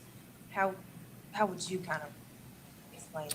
I think we had ops for sure across the board. The weather was the weather in the first half, but even with that, I still think there was some ops for us to convert on 3rd down and move the chains, and then in the second half as well, there was drives out there where it's like we could have stayed on the field, and for myself, I had to be better for this team and didn't play my best tonight. So got to watch the film and see what happened and where my mindset was at with each play. But I just feel like I had a lot of plays left out there that I could have made for our team. I thought the defense and special teams played so good, and that's what's hurting me is I just feel like I failed the team. That I could have been better for our offense and we could have put up more points. But Rams are a good team overall. but more than anything for the way that we play on offense and our standard, I could have been better for sure. Were you trying to make a concerted effort? It was your voice, one of the three, that really sparked something in the team ahead of the Bears matchup. This could be demoralizing, obviously, the way it worked out, the way Devontae did what he did. How do you guys mathematically still have a chance? How do you get back on track? I mean, it's just coming back in the next day and going to work and doing what we've done and trusting in this whole process, not just being so result oriented and it's all about the process of your work, believing in each other, fighting for each other every day at practice and in meetings and this is not the easiest job in the world, and that's why there's only so many people that can do it. And I know that we have the right guys in this building to handle this kind of situation in the right way. So, I think it's really just that. Debo got some touches early. Were you guys making a concerted effort to get him going early, or is that just the way it came down? I think it's just how it went down. We thought the Rams were going to be able to give us some looks for Debo to, make some slash plays and stuff. But more than anything, Debo was just playing his position and the ball just went his way in certain plays. And so, obviously we wish we would have connected on a couple more and wish I would have been a little bit more accurate on some of those throws. But more than anything, I was just going through the reads and progressions and trying to take what the defense gave me. So. Expresses frustration with this season. How much a part do you feel like responsible or sharing with this, wanting to see Debo have a bigger season than he's had? I'm not really sure, to be honest. I think I go through my reads and progressions of how Kyle coaches us, and for sure there's some plays and missed throws that I could be better at. But like I said before, man, I love Debo, and I go into every game wanting the best for all of my teammates on the field. So, sitting back here after what Debo said, I feel his frustration, man. I know he's a playmaker, and if I were him, I'd for sure want to be getting more touches and making plays and stuff, and I get that. But, for me, I'm just trying to do my job well for this team, and at the same time, I love him and I want the best for him. So, thanks, guys. All right. So here is where I get to point out all the bullshit Brock Purdy said in this presser. Y'all ready? We're going to go all the way back to the very first question, and then I'm going to fast forward through a lot. And just in that moment, trying to be aggressive and get. Watch this. Y'all ready? Because Brock gave y'all some bullshit. Second question, my bad. What happened on the interception? Interception? We had a double move on with JJ on the outside, and I thought we had the him right and Kyle look to rehearsed corner this one. off, and thought we were going to get him. And but this just in that Devondre moment, Campbell trying to be one, aggressive and give this is JJ bullshit. A shot. Watch this. I'm going to let the ball go. Couldn't see the whole release of him at the top of his route, but looking back on it, man, 2nd and 11, just be smart, try to check the ball down. Wayne, when you told me what Mooney Ward said about Devondre Campbell, what was my reaction? I said, wait, what? He said what? Mm-hmm. For real? Right? Because that was my first time He hearing about double it. move right here, so that's not. No. I'm not on that. It's the next one. I'm getting to this. I'm doing this before he gets to that question. But my reaction, my first time hearing what you told me Mooney said about Campbell, right? I was like, wait, he said what? I made you go back. Wait, he said what? For real? Right? That was my reaction. When you first hear something, that's how you react. Watch this. See where he's at, so just gotta learn from it. How hard is that one to swallow, Brock, just given the situation and the stakes at that moment? Come on, Yeah, come on. Get past the interception. everything, man. Like our season and our guys. season, trying to You fucked it up. The game, fight to the get in season's this over. thing Thanks, and, Brock. And fighting for each You other, fucked it up playing for for us. each other, man. So, that's what comes with playing quarterback and being in this position. You're trusted with the ball in your hands and Get your to make eyes the right out shirts decisions and in the right jackets moment, on. Like, and, come on. We know who something Brock that Purdy is. Come on. I'm gonna have to learn from for sure. What are you feeling right now? I mean, obviously this one hurts, but and for our fan base and for each time and see where we're at the end of it. So. Did you know that Devondre said during the game he didn't want to play? Kyle told us that, and how disappointing is that? If you didn't know, or if you do know that happened. Yeah, I had no idea. Yeah, I had no idea. He didn't say what? What do you mean he didn't want to play? Like he was hurt? He didn't ask for any supporting comments or clarification. He knew. He knew. And this is why I do these presser breakdowns, to point out just the little lies that they do. He knew. He heard it. And the question is, what's your reaction to hearing it? Did you know that Devondre said during the game he didn't want to play? Kyle told us that, and how disappointing is that if you didn't know or if you do know that that happened? Yeah, I had no idea. I mean, obviously, I'm trying to focus on the offense and where How we're at. disappointing is it, though?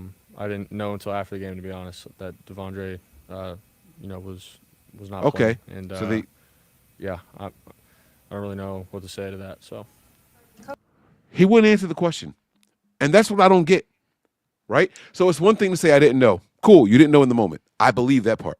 But then he said I didn't know until after the game because that means they prepped him for it. And we know from doing years of presser breakdowns that they groom these guys, and you're probably going to get asked about X, Y, and Z. Be ready for it. The question was, how do you feel knowing it? He wouldn't answer the question. Why wouldn't he throw this guy under the bus? Right now, it should be 52 against 1. Help me, Wayne. Why wouldn't he throw him under the bus here? That's not even who he is, bro. Like, he's not going to do that. This choir boy bullshit got to stop, man. It's got to stop. Okay, Mike. Okay. All right.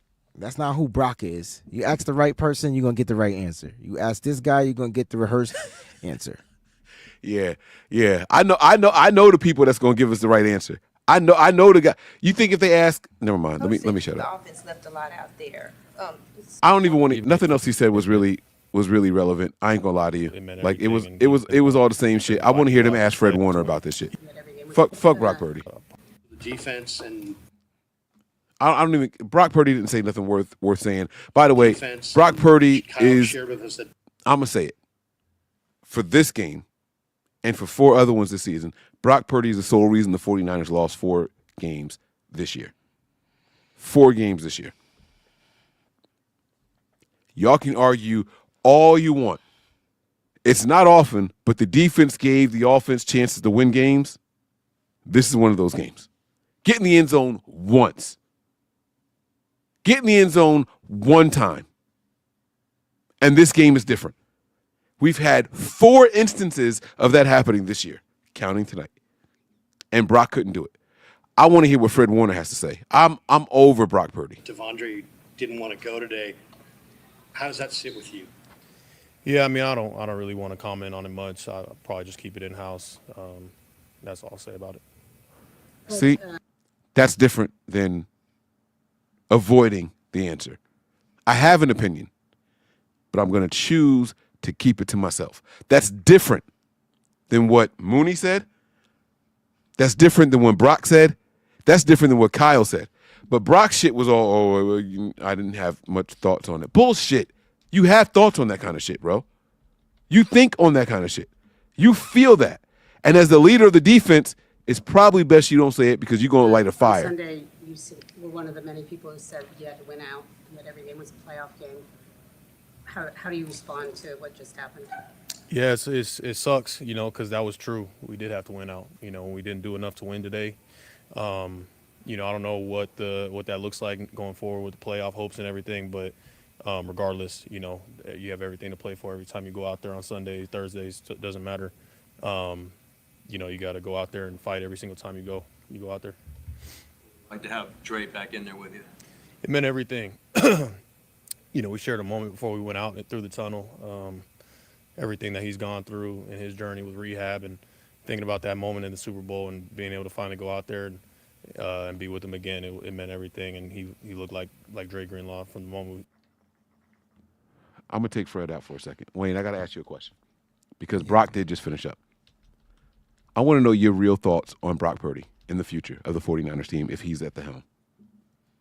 I'm putting you on the spot. Yeah, like he's going to be at the helm. Like we know what Brock can do. Now we know what his limitations are too. So we need to find ways to, it just seemed weird when the weather is weird, Brock plays weird. The offense plays weird. Offense can't flow, Brock plays. You can't sit up and just run the ball because the defenses are going to force Brock to throw the ball. They're going to stack the box, take away the run. So we got to figure it out, But yeah, is Brock Purdy going to be at the helm? Absolutely. We've watched this guy win.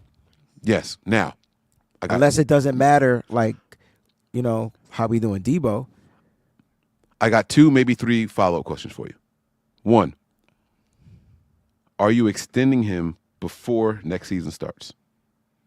I mean, I wouldn't, because you don't have to. Good answer. If the Niners insisted on extending him right now, what is the average per year you would feel comfortable offering Brock Purdy based off of how he's playing right now? I mean, are you giving him the market rate? Is what I'm asking, I guess. Am I giving him market rate? No. Okay, my man. If Brock Purdy and his agent said, "You give us a contract averaging $30 million a year, we'll take that," would you do that? Yes.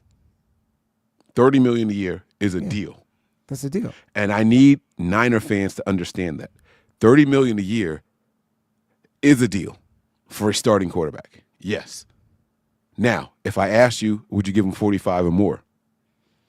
I'd be in that 40, starting at the I would start at 35. If I'm the Niners, I'm starting at 30, 35, and I'll probably max out at 45.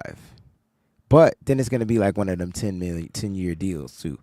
It's all about the years on this joint, like, and how you can manipulate it and work it, man. Stop worrying about the 5-year, 3-year contract. Like, the Niners are going to do a mega deal. It's going to be a long-term deal, and it's going to be able to help, this team. And the third question, because I'm glad you said that, because you said it depends on the years. How many years for your out? I don't know about that off the top of my head, yo. Let's say they give him a 7-year deal, averaging $40 million a year. That's $210 million over 7 years, right? 7. I'm sorry, that's 28. That's $280 million, right? Out before or after the 4th year? That's my question to you. For the Niners? Yes. To find a way to say he's not the guy, let's move on. Yeah, probably that year for that. Yeah, like a regular. The out would be a normal regular contract. So the out year would be like if it was in a normal regular contract. Yeah. Interesting. Okay. All right. That's what I want to know. That's what I wanted to know from you. There was a couple more super chats that came in. Again, guys, we are only responding to super chats. I wouldn't be surprised if the Niners don't do them and they bring back Sam Darnold next year. Oh, sure. And make them compete. No, he didn't. Why Sam Darnold? You think Sam Darnold's a better quarterback than Brock Purdy right now? What is he doing right now in the NFL?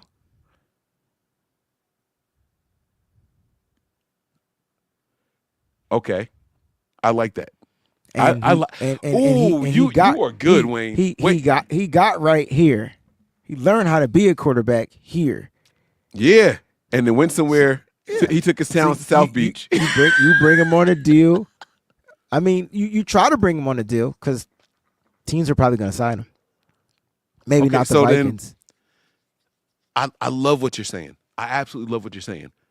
Does Brock Purdy have the play caller that Sam Darnold has right now? Do you think Kyle is capable of saying, hey, maybe you're not the guy. Let me cater this offense to your strengths and weaknesses?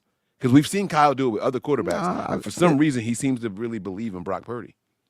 He believes in him, but like I said, you don't have to pay him right now. You're going to have to get a backup quarterback anyway. So if you can get Sam Darnold in here on a contract, have him compete, that's what I want. I think the issue with Brock Purdy is going to come down. It's going to be the same shit with Jimmy Garoppolo. There was no competition in here. And then Jimmy started declining. Are we going to get that with Brock? I don't want to go back down that same road. You know what I mean? Okay.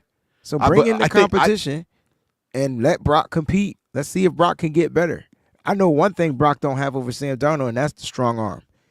But we all knew that. To cut through the inclement weather. Yeah, to cut through that wind.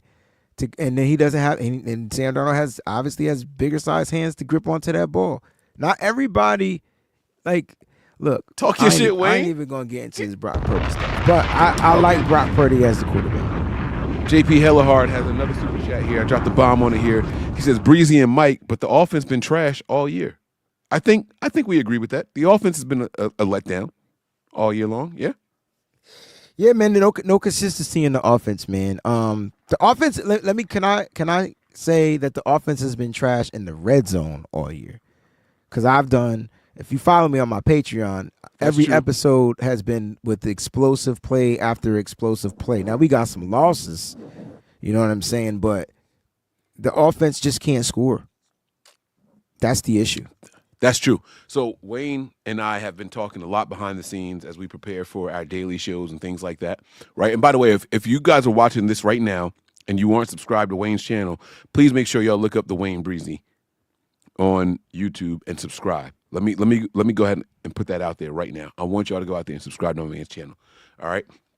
With that said, Wayne and I we actually got into debates not on camera about what I call empty yards. Because Wayne has been saying, Mike, we have no problem moving the ball from I'm going to say the 0 to the opposite 20, like our red zone, right?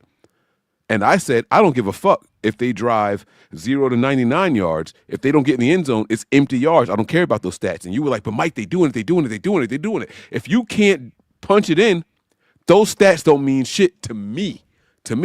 Wayne has been telling me, but Mike, they're doing that. They're getting there. We just got to find a way to punch it in consistently. We went from the best red zone team to almost literally the worst. Almost. We at the bottom of the league, we like 28, 29, something like that, right? Mm-hmm. Like almost literally the worst. So that's what our debate has been all year. And if we got a quarterback, if we have an offensive line, if we got running backs that can't punch it in there, then I say that guy is not the answer. So we got to see how it plays out. So yes, JP hella hard.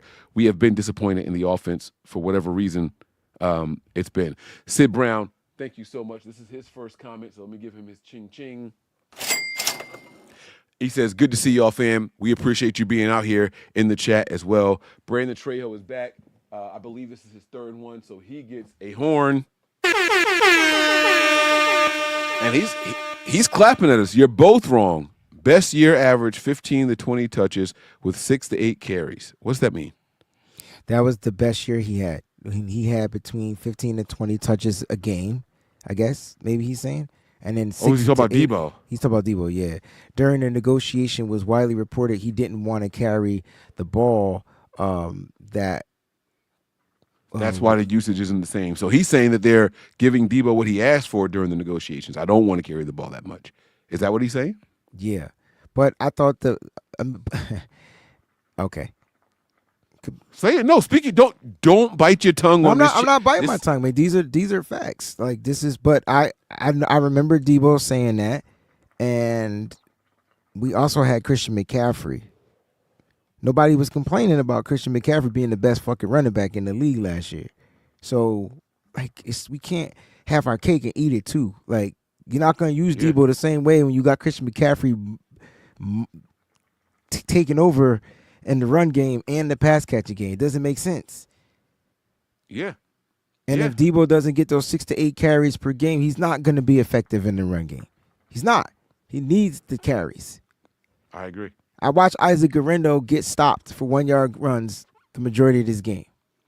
Yeah, and it wasn't until late in the second half that he started to get seven, right? Yeah. So he needed to get going, but we get mad when Debo gets the ball and can't get a 55-yard run or an 8-yard run, or they're not going to be that. He's not touching the ball like that to be that.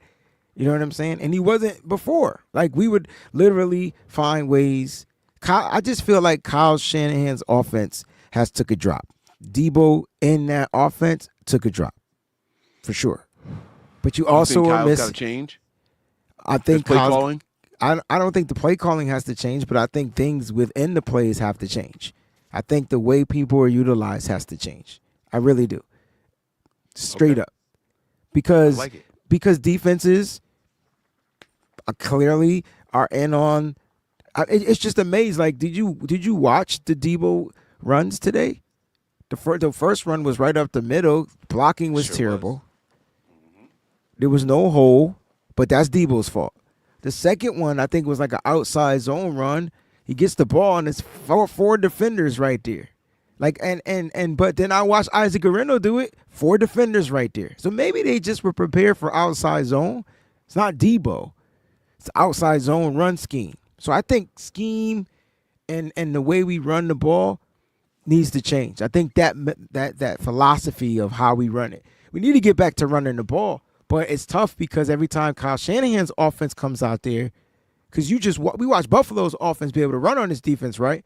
But not Kyle Shanahan's offense. And it's funny because they played the 49ers different. Everybody that plays the 49ers, every team that played the 49ers this year came out with their best game plan and executed it to perfection. That's what I'm trying to say. Every team. Even the teams we won, they were playing as good. Then they go play the next week and they look like they trash and back to bottom of the league. After that, yeah. You can't tell me that a 28th team and a 24th team offense and pass, 28th in the run, was going to be able to play this well against the 49ers in a game where they had to run the ball. Doesn't make sense. So, yeah, Kyle's going to have to figure some things out for sure. All right. Wayne, I'm going to give this one to you. Here's that first super chat from the great one here. He says, trade for Jordan Travis or draft Taylon Green. Who are these people? I don't know Taylon Green. Jordan Travis was Florida State's quarterback last year, I believe. So he wants a new quarterback, is what he's saying. I'm assuming Taylon Green is a quarterback also then. Yes, he's mobile. He can throw. He played well with Florida State. Remember he got injured. He had that bad injury, and that's why Florida State ended up like tumbling last year. They were good all season. Look, man, I'm not over Brock. I just need Brock to be the best person out there on the football field and making smart decisions. And my issue with Brock was he wasn't making smart decisions. It's not about his ability. I really watched him not check the ball down, and he tried to make an explosive play in double coverage because he saw Jawan Jennings make a double move. Even if he threw that ball was gonna get picked. Like, even if the safety was over the top, Mike. I don't get it. I hear you say, but you started your comment right there with I'm not over Brock Purdy, like as if like let's give him more chances to. He has to play more football. Like, yeah, for sure. Right, but see, with me, I feel like we're seeing who this kid is. Right, to me, I understand that. I feel like, but he doesn't consistently do that though. If he hits Pearsall or Jennings in motion, that's 2 touchdowns. Right, if he hit Debo in that one play where Debo like stopped and waited for the ball and he overthrew, like that's who Purdy is. That's who he is. You're gonna get plays like that every game.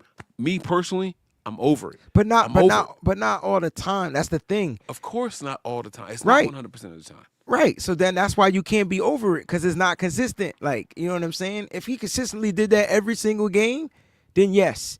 But he's not. But here's my issue. He's consistently inconsistent. That's always been Brock. That's always been Brock. He's a 7th round draft pick. So what do you want? Like, this is the reason why. So then fucking move on from him. There's a reason he was a 7th round draft pick. I'm not. Whether it's stature, whether it's hand size, whether it's consistency, whatever it is, that's who he is. And that's my entire point. The Niners should be drafting some quarterback every year until they feel like we have the guy, not a guy. Because Brock Purdy, one thing that he has never done other than the second half of that Lions playoff game is say, I'm going to put this team on my back. I've never seen Brock Purdy do it other than the second half of that Lions game. That's the only time I've seen him do it. And one game is not enough for me to be like, we got the guy. Everybody else is I'm not going to say everybody else. The Brock Purdy like enthusiasts, the people that like Brock Purdy say he's the guy. I don't see that. Everybody's had a good game before. Jimmy Garoppolo had plenty of good games before. But Brock Purdy had a good series of games. And then the Walls 5. That's more than the bad games he's had. Brock Purdy's going to give you 5 excellent games every single season, and that's enough to keep people saying, oh, well, he should be the guy. He should be the guy. Like, he goes to the podium every week and says, I got to be better. I got to do this better. I got to see this better, or I got to lead my receivers and all that shit. How many times you got to say the same shit before you start fucking doing it then, dude? Like, I'm not for nothing. I'm over it. I'm over it. Like, to me, you are showing your true colors. You are inconsistent. You are going to be good sometimes. You're going to be really bad sometimes. And the really bad is outweighing the really good when the league has figured you out. When the league has figured out your tendencies and what you like to do on certain down distances. And if that's Kyle saying you have to go to these guys, right? I talked about George Kittle's comments. I ran 6 more routes that game, and I just wasn't in the cards. Brock Purdy goes to the podium and says, yeah, the progressions didn't allow me to get back to George Kittle. If you're going to get that type of money that we're talking about him possibly getting, you need to be able to say, yeah, this is the play call, but this was the better play to make during that play. Once I snapped the ball, this was the better play. Brock hasn't shown that. If you were going to sit here and be handcuffed by only what Kyle says, anybody can go in here and do it then. But I Don't think tell me that's what Kyle wants, right? I don't care. So it doesn't matter who the fucking quarterback is going to be, Mike. That's my point. Yes. That's the point. Me personally, yeah, it doesn't matter. If Kyle says there's 4 guys running routes, but you only can go through 1 or 2. My point is, hear me out. Kyle handcuffs the quarterbacks. He handcuffed Jimmy Garoppolo. He handcuffed Trey Lance, and now he's handcuffing Brock Purdy. So if Kyle's a handcuffer, no matter who the quarterback is, Mike, you're going to get good games, and then you're going to start to see their flaws because teams are going to figure them out.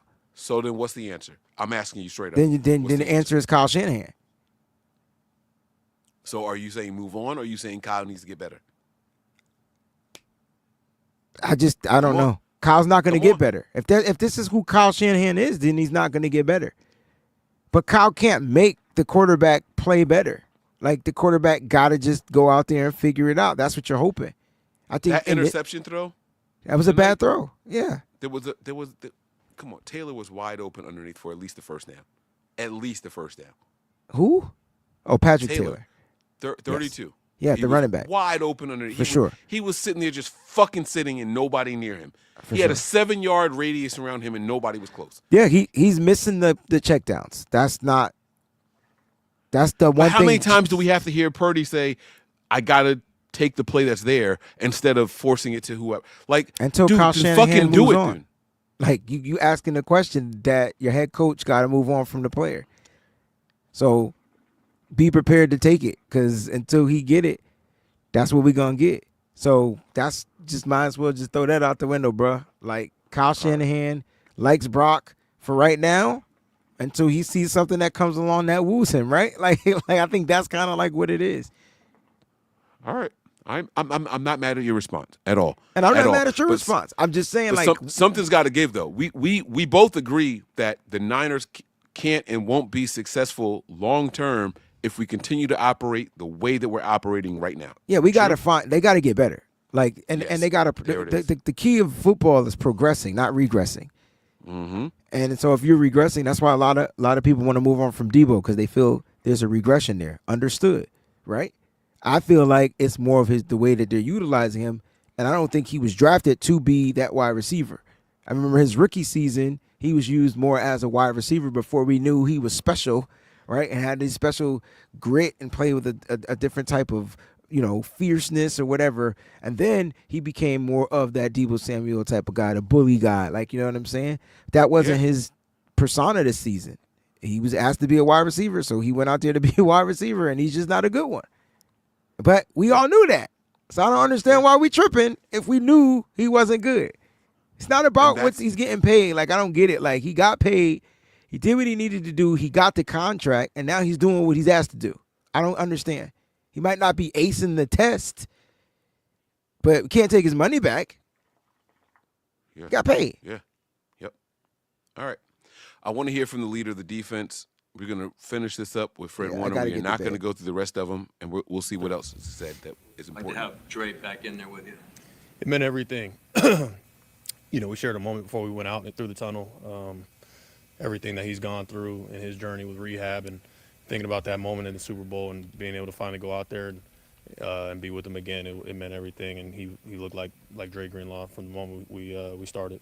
That was the moment you guys shared ahead of the game, during the game, when you guys were making plays, off the helmets and just hyping each other up, and it seemed like it was just a lot of momentum on the defensive side of the ball. Him going out later, and because of the soreness and the fatigue, did that take some of that momentum off of the field, just his presence not being out there, not being able to rally the guys? I think for the most part, obviously we want him out there the entire game, but he was on a pitch count and everything. I'm proud of the way the guys fought. I think we had opportunities to take the ball away, help our team to win the game. We just didn't capitalize on those. I think if we come away with those, then we obviously give our team a better chance to win the game. See, oh, wait. See, I got to stop right there. And while he's right, he's absolutely right. Wayne, I don't know what you charted when you were watching the game, but I counted 5 should-be interceptions in this game.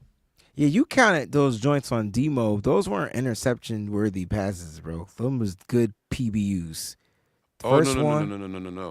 The ones that I counted, Yeah. the ball didn't even get to the receiver. It went to a DB first. I saw Hufunga get hit in the chest. No, I'm talking with a about the pass. Demo one.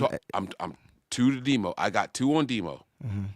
That should have been picks, right? Where he broke on the route and the ball went through his hands. I saw another one that got tipped up in the air and Demo, and it went behind him, right? Could have been there. Those were the 2 that I had on Demo. And I want to be clear. I'm not faulting him for not picking them off. I'm saying that the Niners had opportunities to come down with those balls. I counted 5 in this game, and Fred is echoing the same sentiment, right? He's saying that we had opportunities to come down with those balls, and then the outcome would have been different. While that's true, on those 5 that I counted, guess how many points the Rams walked away with? Only 3. Mm-hmm. Only 3 points on 5 would-be picks. That means they only scored on one of them. So while Fred is going to go up here in front of the media and say the right things, yeah, we should have got more opportunities for our offense, I say, Fred, you're being the nice guy.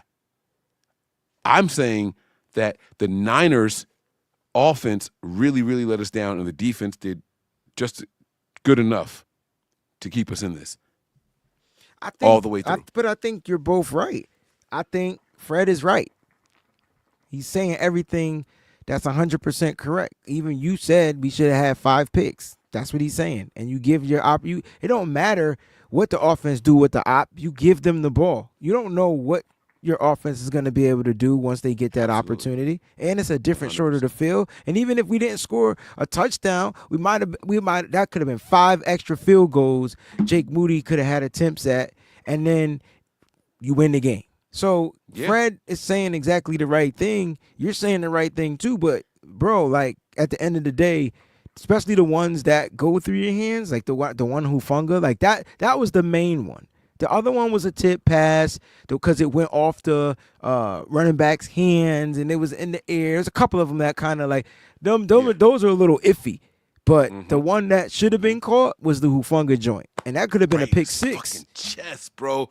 Right in his goddamn chest, bro. So he dropped a pick 6, and Debo dropped a touchdown. Yeah, that's 14 points right there. So like the opportunities were there. How many points did the Rams finish with? 12. That was 14 points right there. We just talked about just those 2 plays. Right. Look, man. Sometimes the ball just don't fall your way. You know what I'm saying? But to commend to what you were saying, right, is the defense played their ass off. So like that's why I said you're right, but he's right too, because they got defense job is to take the ball away, not just to force 3 and outs. Yeah. And the one thing that the 49ers were great at was takeaways. You know, the one thing under Steve Wilkes, they were tied for first in interceptions in the league. Talk your shit. Now the Niners are at the bottom of the barrel in takeaways, bro. Fred Warner is the team leader in interceptions with 2. Like, it's just a different season, bro. Pathetic. It's terrible. Pathetic. It's just a different season. Yeah. So my point is, you both are right at the end of the day, right? Fred is, but I don't think Fred is just saying the right thing. I think he's mad that they didn't get those opportunities, even though we knew that the offense was terrible out there in the football field. Yeah. All right. Fred, are you surprised at level play at for not having played in 10 months? Not at all. I wish I could say that I was surprised, but this dude has always been a freak of nature in that aspect of just. Are they going to spend this whole presser asking him about Dre Greenlaw? He already asked him about Dre Greenlaw. He said, "I'm not going to discuss it." All the way right, through but till now. So they're back on there now. One of those, he hasn't not Dre played 10 months, Greenlaw, Devondre Campbell. I'm sorry. I want to talk about specifically, but when something like this happens, Do the leaders have to rally, or do you just know the locker room's fine still? In terms of losing the game? Devondre not wanting to play. Like I said, I'll keep that in-house. Run defense was so good. His adamant refusal to discuss Devondre Campbell's decision to not play. What does it say to you, Wayne? Like, are you getting anything from this? No. Oh, I'm getting a lot from it. Like, this to me pisses off Fred Warner. I think right? the whole team is pissed, Mike. So everybody's pissed. I think Kyle Shanahan was pissed, but he couldn't show it. I think everybody is like pissed. And I love you. It would behoove me if that was the thing, if that was the energy shift. Right. But they played pretty well, and I'm not just talking about the defense. I'm just talking about period. Like, for the team said that they didn't know what had happened, blah, blah, blah, blah, blah. And if they didn't, the coaches did a great job. But the coaches knew what happened. And the coaches could have just been, like, it's just, see, but did you, y'all mad at Devondre Campbell because he quit on the team. I'm mad because he did that shit in the third quarter, bro. Like, if you're going to quit, but don't do it. not the third quarter. He didn't play the whole game, bro. No, he wasn't going to play the whole game. He was a sub. So when they asked him to go in, he refused, and then he left. Said no. Right. Yeah. And he walked then back to the locker room. So, Fuck yeah. him. Right. So I'm mad that he just did that. Like, if you knew you was gonna pull this stunt, this is a stunt, my guy. Like, this is a stunt. You knew you were gonna do this. That's why I'm fuck mad. him. Oh, for sure, fuck him. Like, no doubt, 1,000%. And he knew, and that's my main reason, bruh. Yes. And if you watching this shit, you a bitch, straight up. Word up. That's it. Straight up, bro. Like, if you knew. This is you go to jail more for premeditated shit, right? Oh, you do more time for anything. That's crazy, right? Because you thought about the shit, right? Yes. So yes. whatever they do, he deserved every little thing that's gonna happen to him, bro. Wayne 1,000%, yo. Because you had this bro. premeditated. You had this premeditated. You had that. So my issue is not about him quitting. It's about how he did it and the way he did it. And it could have been a distraction to the team. And all y'all motherfuckers out here been talking about distractions all season, and this is a distraction. And you can't distract during the game. Damn, do it. Do it before the game. Before the game. Do it after the game. Do it after the game. Come on now. Like, do it some other time. But you got 53 players trying to win a game and keep their playoff hopes alive, and this motherfucker go out and pull a fiasco stunt like that. Imagine Dre Greenlaw Straight up. saying, yo, tapping the helmet, I need a breather. Campbell, go. No. Wait, what? Now we got to, like, scramble and get somebody else out there. And Fowles got injured. Winters got injured. So now we scraping the bottom of the barrel because you want to be a pussy and not go out there and play. You understand what I'm saying? Like, this is some bitch shit. And I'm not kidding you. If the Niners don't release this dude before the start of next game, Kyle's lost the locker room forever. I'm saying it. I'm saying it now. And this ain't just some overreaction shit that I'm giving y'all.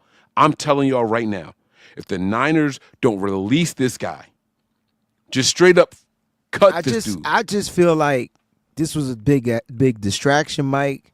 And the team was struggling offensively. The defense was trying their hardest to keep this team from scoring.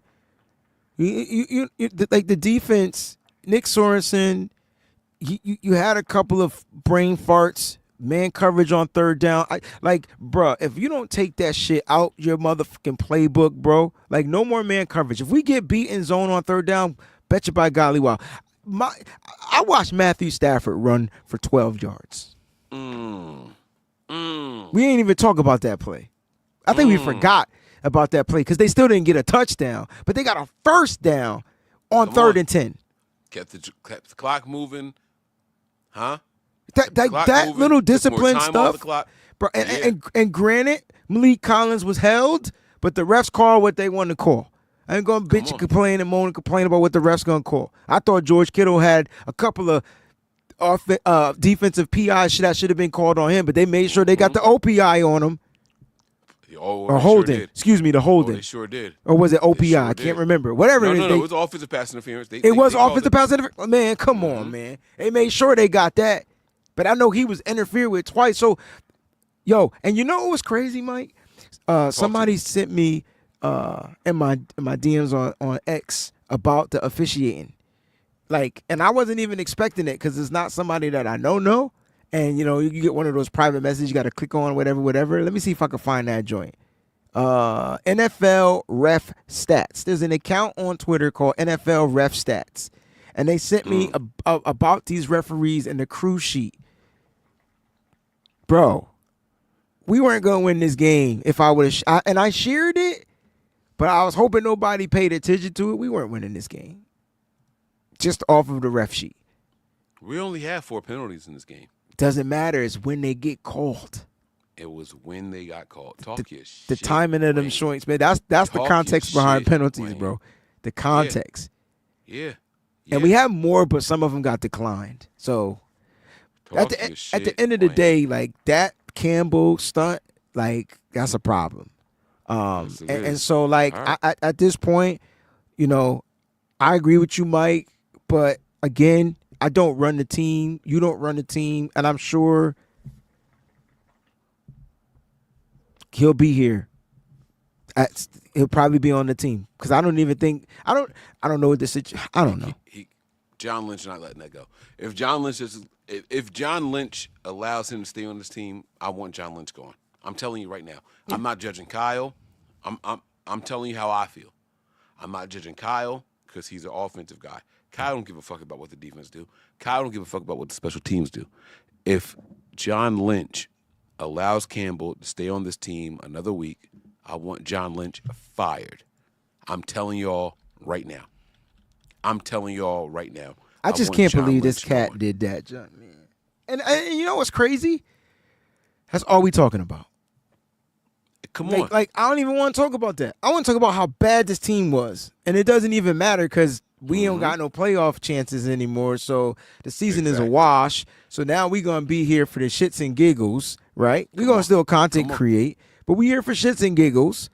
Okay? Yeah, we're probably going to beat emotions now. And we're probably going to beat the snot out of the last 3 teams we play just because, and I'll be mad. Nah, you just because we going to make some statements. I can feel it. And it's stupid because we need to lose at this point. Exactly.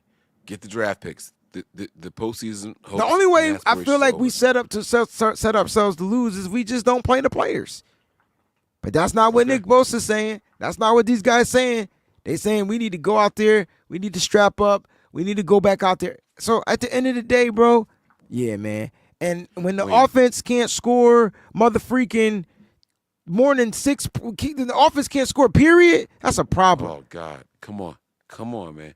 Offense didn't get in the end zone. I tell you what, I'll never draft a 49er player in my life in fantasy football again. Ever. Welcome to my club, bro. Ever. Welcome to my club. Can you do me a favor? I'm going to hit play. Can you find the Javarius Ward comments and send it to me so I can just put it up here? I'm going to do Fred Warner, and I want to hear what Ward said. All right, I'm going to give it to Campbell. you, but I got to get in bed because. No, that's fine. That's fine. All right, here we go. I'm going to hit play. You send it to me, and then. Until about the last couple of drives. I'll what do that changed? at the end. You know, I think, especially in that last drive where we needed to get off the field and give our offense the ball back right away, it just seemed like we were undisciplined with, honestly, not even the run game. It was more like the boots and the play actions that they started to drive out with. And then, you know, obviously when you're now thinking about that, then the run game stuff kind of opens up a little more. So I wish we could have been a little bit more disciplined in that aspect. What's up? Can you get to these super chats before I go? Because I do got a question in the super chat. We got this one here. This is from Bouse. This is his second, if I'm not mistaken. He gets a horn. What do you guys think we need to do in the offseason to put us back on top of the NFC? Let's start there. Oh, they got to draft well. Like, they need to hit the draft like Philly hit the draft. Look, man, I watched Philadelphia say we need to fix the defense. And that's what they did. And now their defense is back to being number 1. Okay? Like literally, like top of the top defense in the league. Vic up Fangio. there. Vic, yep, and they got a good defensive coordinator, and they drafted 2 players in the secondary to help them out, right? In the first round, Quentin, my man Quentin, I forgot his last name, from Toledo, and then they got Cooper DeJean. So safety. So they went and definitely made sure that they addressed the second. It took them a minute to get to Quinyon Mitchell. It took them a minute to get acclimated to the NFL, but them kids, Quinyon was out there week 1 starting, first round pick. Cooper DeJean got out there after they, over the injury stuff, boom, and now look at them. So they're working. I think the Niners, I know we need upfront stuff. I still think we need a free safety. I don't know what else to say, but we need a free safety. You know what I mean? Like straight up, just period, free safety. But you got to find a way to get better in the trenches. And so offensive line, all that type of stuff, man, has got to be addressed. But if the Niners, I don't even think they draft offensive line in the first round. Like, I think I don't know who they're going to draft. They probably go defensive tackle, and they might feel they can find offensive linemen like they did Dominic Pui. I don't know. But they definitely gotta start in the draft. Free agency, focus on the draft. Free agents come here, they don't work. What about changes to the coaching staff? That's another question from Boston. Yeah, man. I feel like Sorensen's gonna get another shot because Sorensen ain't it. He's not. But I didn't say he was. I'm saying I think Kyle Shanahan is gonna give him another shot. Let's see what happens though. If Kyle Shanahan re-signs, if the 49ers re-sign Dre Greenlaw, I think, and re-sign Talanoa Hufanga, I think he's going to get another shot. You saw the difference of the defense today with those 2 players out there on the football field. Well, Huff showed his difference last week. But my point is, those guys won't be here next year. Right. Not without extensions. Okay. All right. I think changes to the coaching staff, it starts with Sorensen. No, it starts with Schneider and then Sorensen. Yeah. All right. And then he says free agency, trades, in the draft. And, that depends on who gets extended, who doesn't. So we can't go into all that, unfortunately, right now. So we'll see what happens. But the Niners definitely have a couple of things that they need to do. Another super chat here. This is from Lil Lean. He says here, damn, I don't even know which one he's supposed to get. What sound effect? I'll play the horn. He says, no more Madden covers for this team. Yeah. LOL, #curse. I mean, yeah. It don't work out for the Niners. Whatever the superstition is, if that's what y'all believe it. Please don't get no more Madden. Well, we ain't got to worry about that because every Niner player this year has been trash, except for George Kittle. Yeah. And he won't get the cover. Moss is back here. I believe this is the second one. We dropped a bomb on it. He says, Devondre Campbell a hoe. Like Nino Brown said, I never liked that motherfucker anyway. I want to watch New Jack City so bad, bro. I got to go find it, man. I was just thinking about that movie the other day, bro. I've never seen New Jack City from start to finish. Oh, man. Do I lose my card? Do I lose my black card for that one? From start to finish. That was the one with the blonde hair, Wesley Snipes, right? Nah, that was Demolition Man with the blonde hair. Oh, that was Demolition Man. God dang. That's how much I don't know it. But yeah, no, I'm with you. I'm with you, Mass. Like, I'm with you, bro.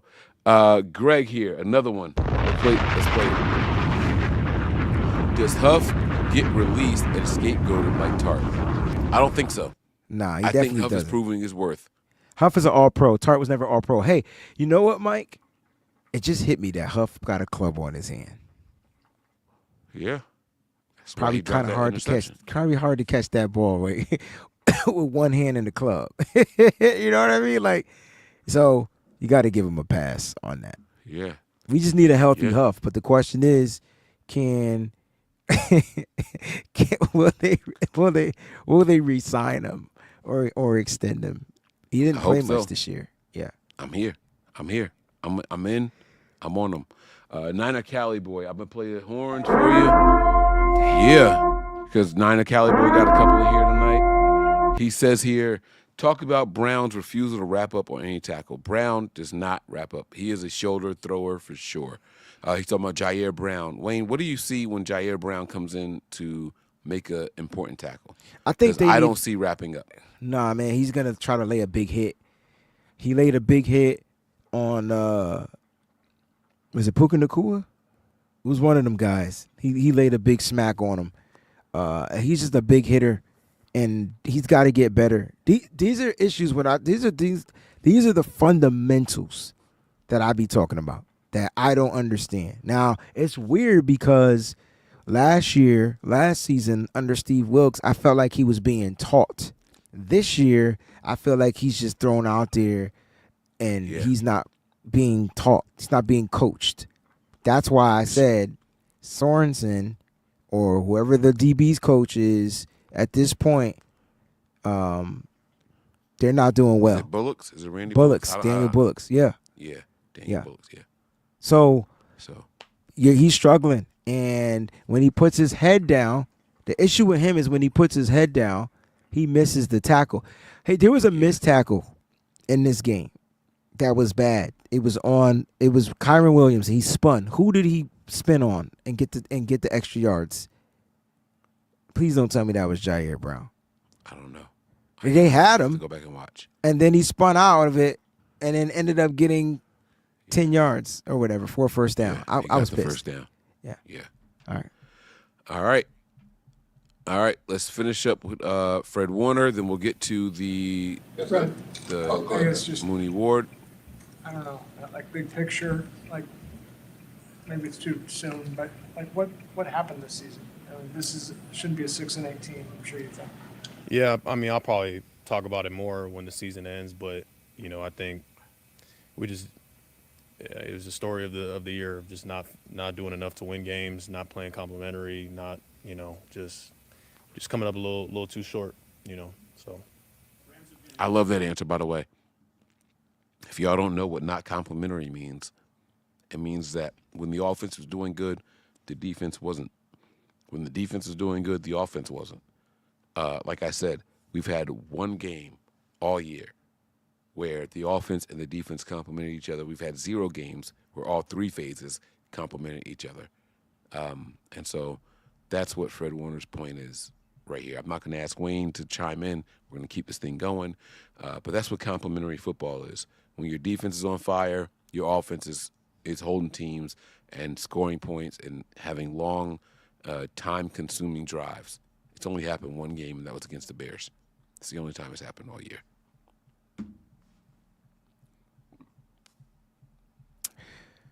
Forgot Malik Mustafa wasn't even playing. Not saying he would have made much of a difference because at the end of the day, the defense held them to 12 points. What are you saying? I just realized because Malik wasn't out there. Like Malik makes these tackles. Like, you know what I'm saying? Yeah. But that's the difference between him and Jair Brown. Now, is he going to be a part of the future? I don't know. We hope so. We hope, though. Not if he's going to continue to whiff on tackles. Like that's I was huge. talking about Mustafa, not Brown. But no. Yeah.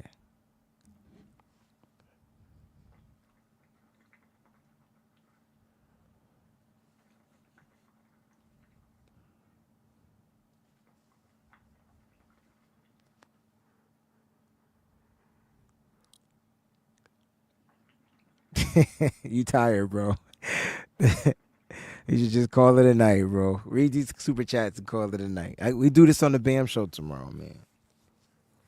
Because we're going to talk more about this. Especially over tomorrow, we have a verdict. You know what I'm saying? BAM show going to be electrifying. Dre Greenlaw ass need to be out of here. Hit the road, Jack. Maybe I'll play the Sandman music or something like that.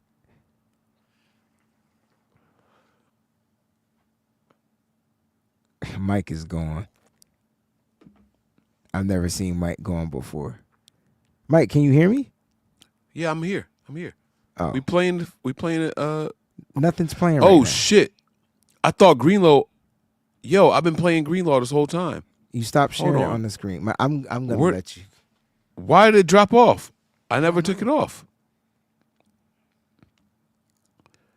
That's crazy. Enough to win I never took Greenlaw That's all off. it comes down to. I never took Greenlaw off. I don't know what happened. X, Y, Z. So I never removed yeah, him. they got the best of us today. Started in training camp with the injuries, and I know injuries are a part of the game. You guys agreed with that throughout the season, but did it seem like there was a domino that fell that really kind of was demoralizing, that you guys kind of weren't able to kind of rally and coming to stack games? Because you've had flashes throughout the season, but that ability to kind of consecutively stack games, it's not been there. Has it been like something just missing? No, I mean it's hard to say, and like I said, I'm not really in a state to kind of look over the entirety of the season and just kind of being in the moment. We didn't do enough to win tonight's game. That's all it comes down to.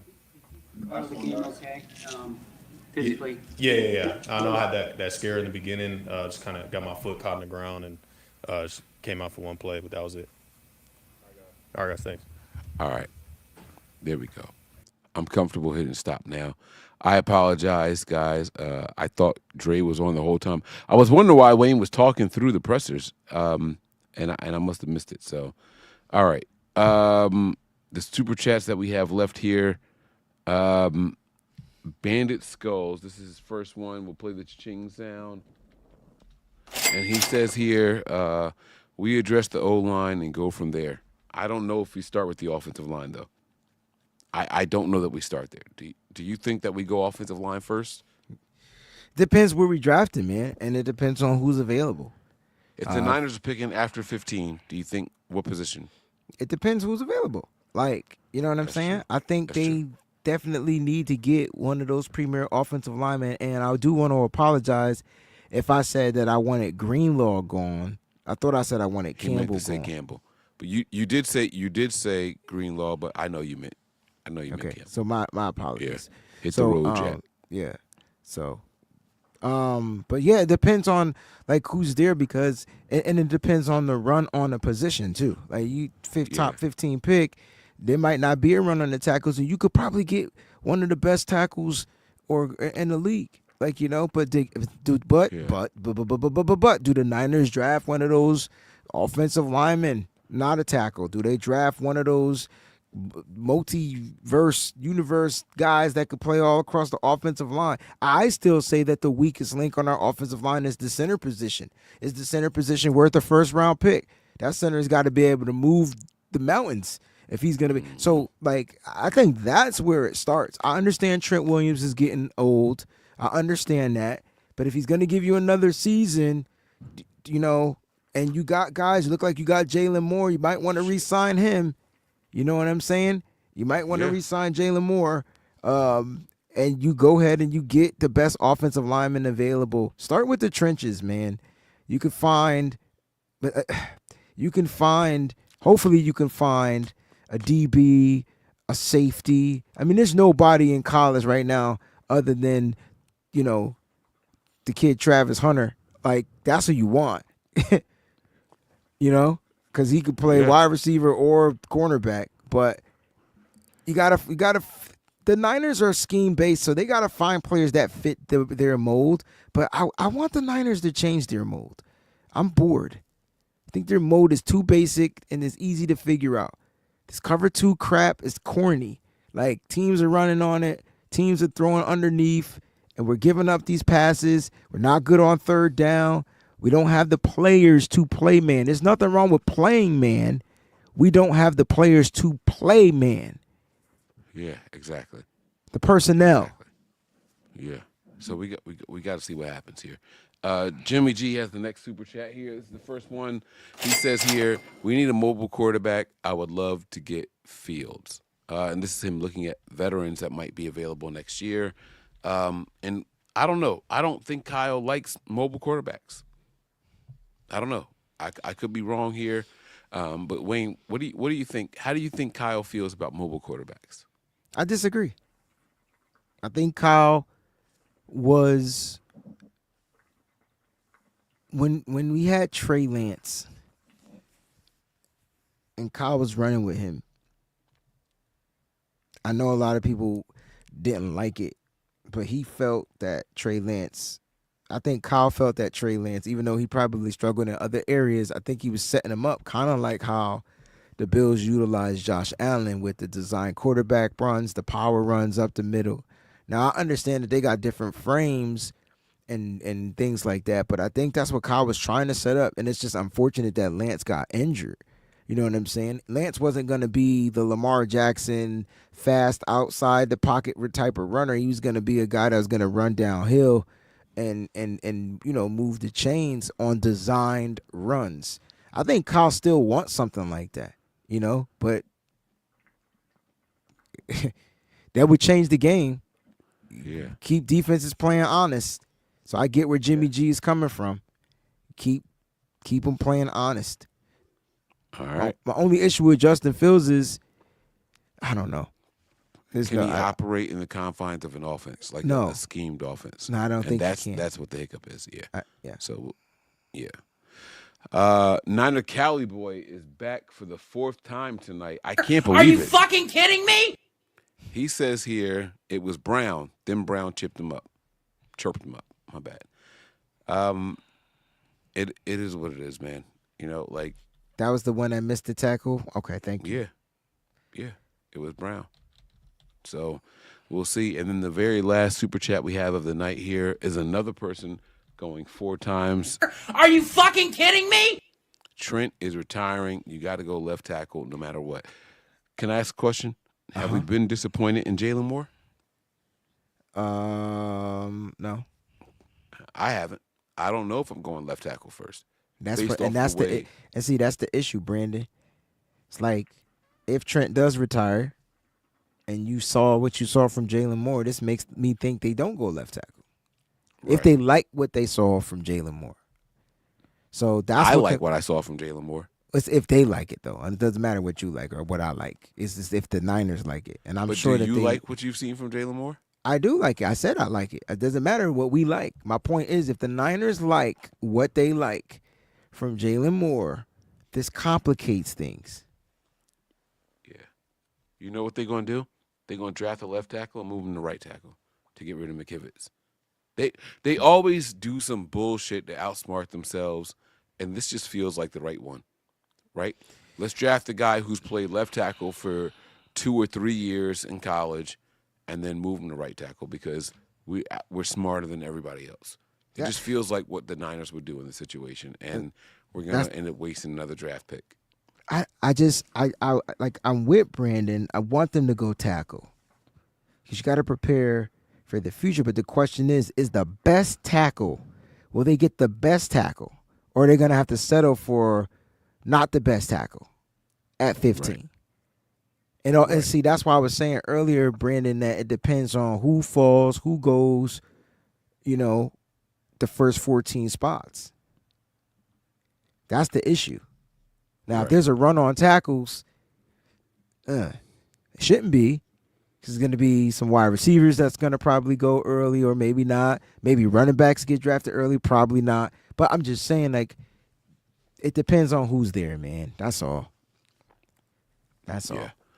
So that's it for our Super Chat segment tonight. I want to thank you guys. I'm going to play this really quick because Wayne was honorable and sent me the link. I want to hear what Mooney Ward has to say, and then we're going to get out of here. All right? You ready? Here we go. He's a professional. He's been playing for a long time. If he didn't want to play, he shouldn't have dressed out. He could have told him that before the game. So I feel like there was some subtle shit that he did. Definitely hurt the team because, D went down, and we needed a linebacker, and I think Flan was banged up too. So for him to do that, that's some subtle stuff to me, in my opinion. It's probably going to get cut soon, so, it is what it is with that. Woo! He even said he probably going to get cut soon. He said he probably even going to get cut soon. Fuck him, man. Mm-hmm. Sucker shit. Sucker stuff. He probably going to get cut soon. I like that, man. Keep it real and keep it pushing. And that's coming from a guy who I feel like should have been blaming himself for a couple of big plays that happened in this game. That's it, man. Wayne, he only gave it one big play. I think 2. But no. It was just a 51-yard. He gave up a catch. But, the dude caught the ball on his helmet, bro. That's Puka Nacua just caught it on his helmet. He wasn't even targeted that much. That was just good play. Yeah. All right. Well, Literally caught it on his helmet. If he had head-butted Puka Nacua like backwards, like not the headbutt but went the other way, maybe the ball would have came out. But he definitely got double moved on Puka Nacua. Puka Nacua double moved him. That was crazy.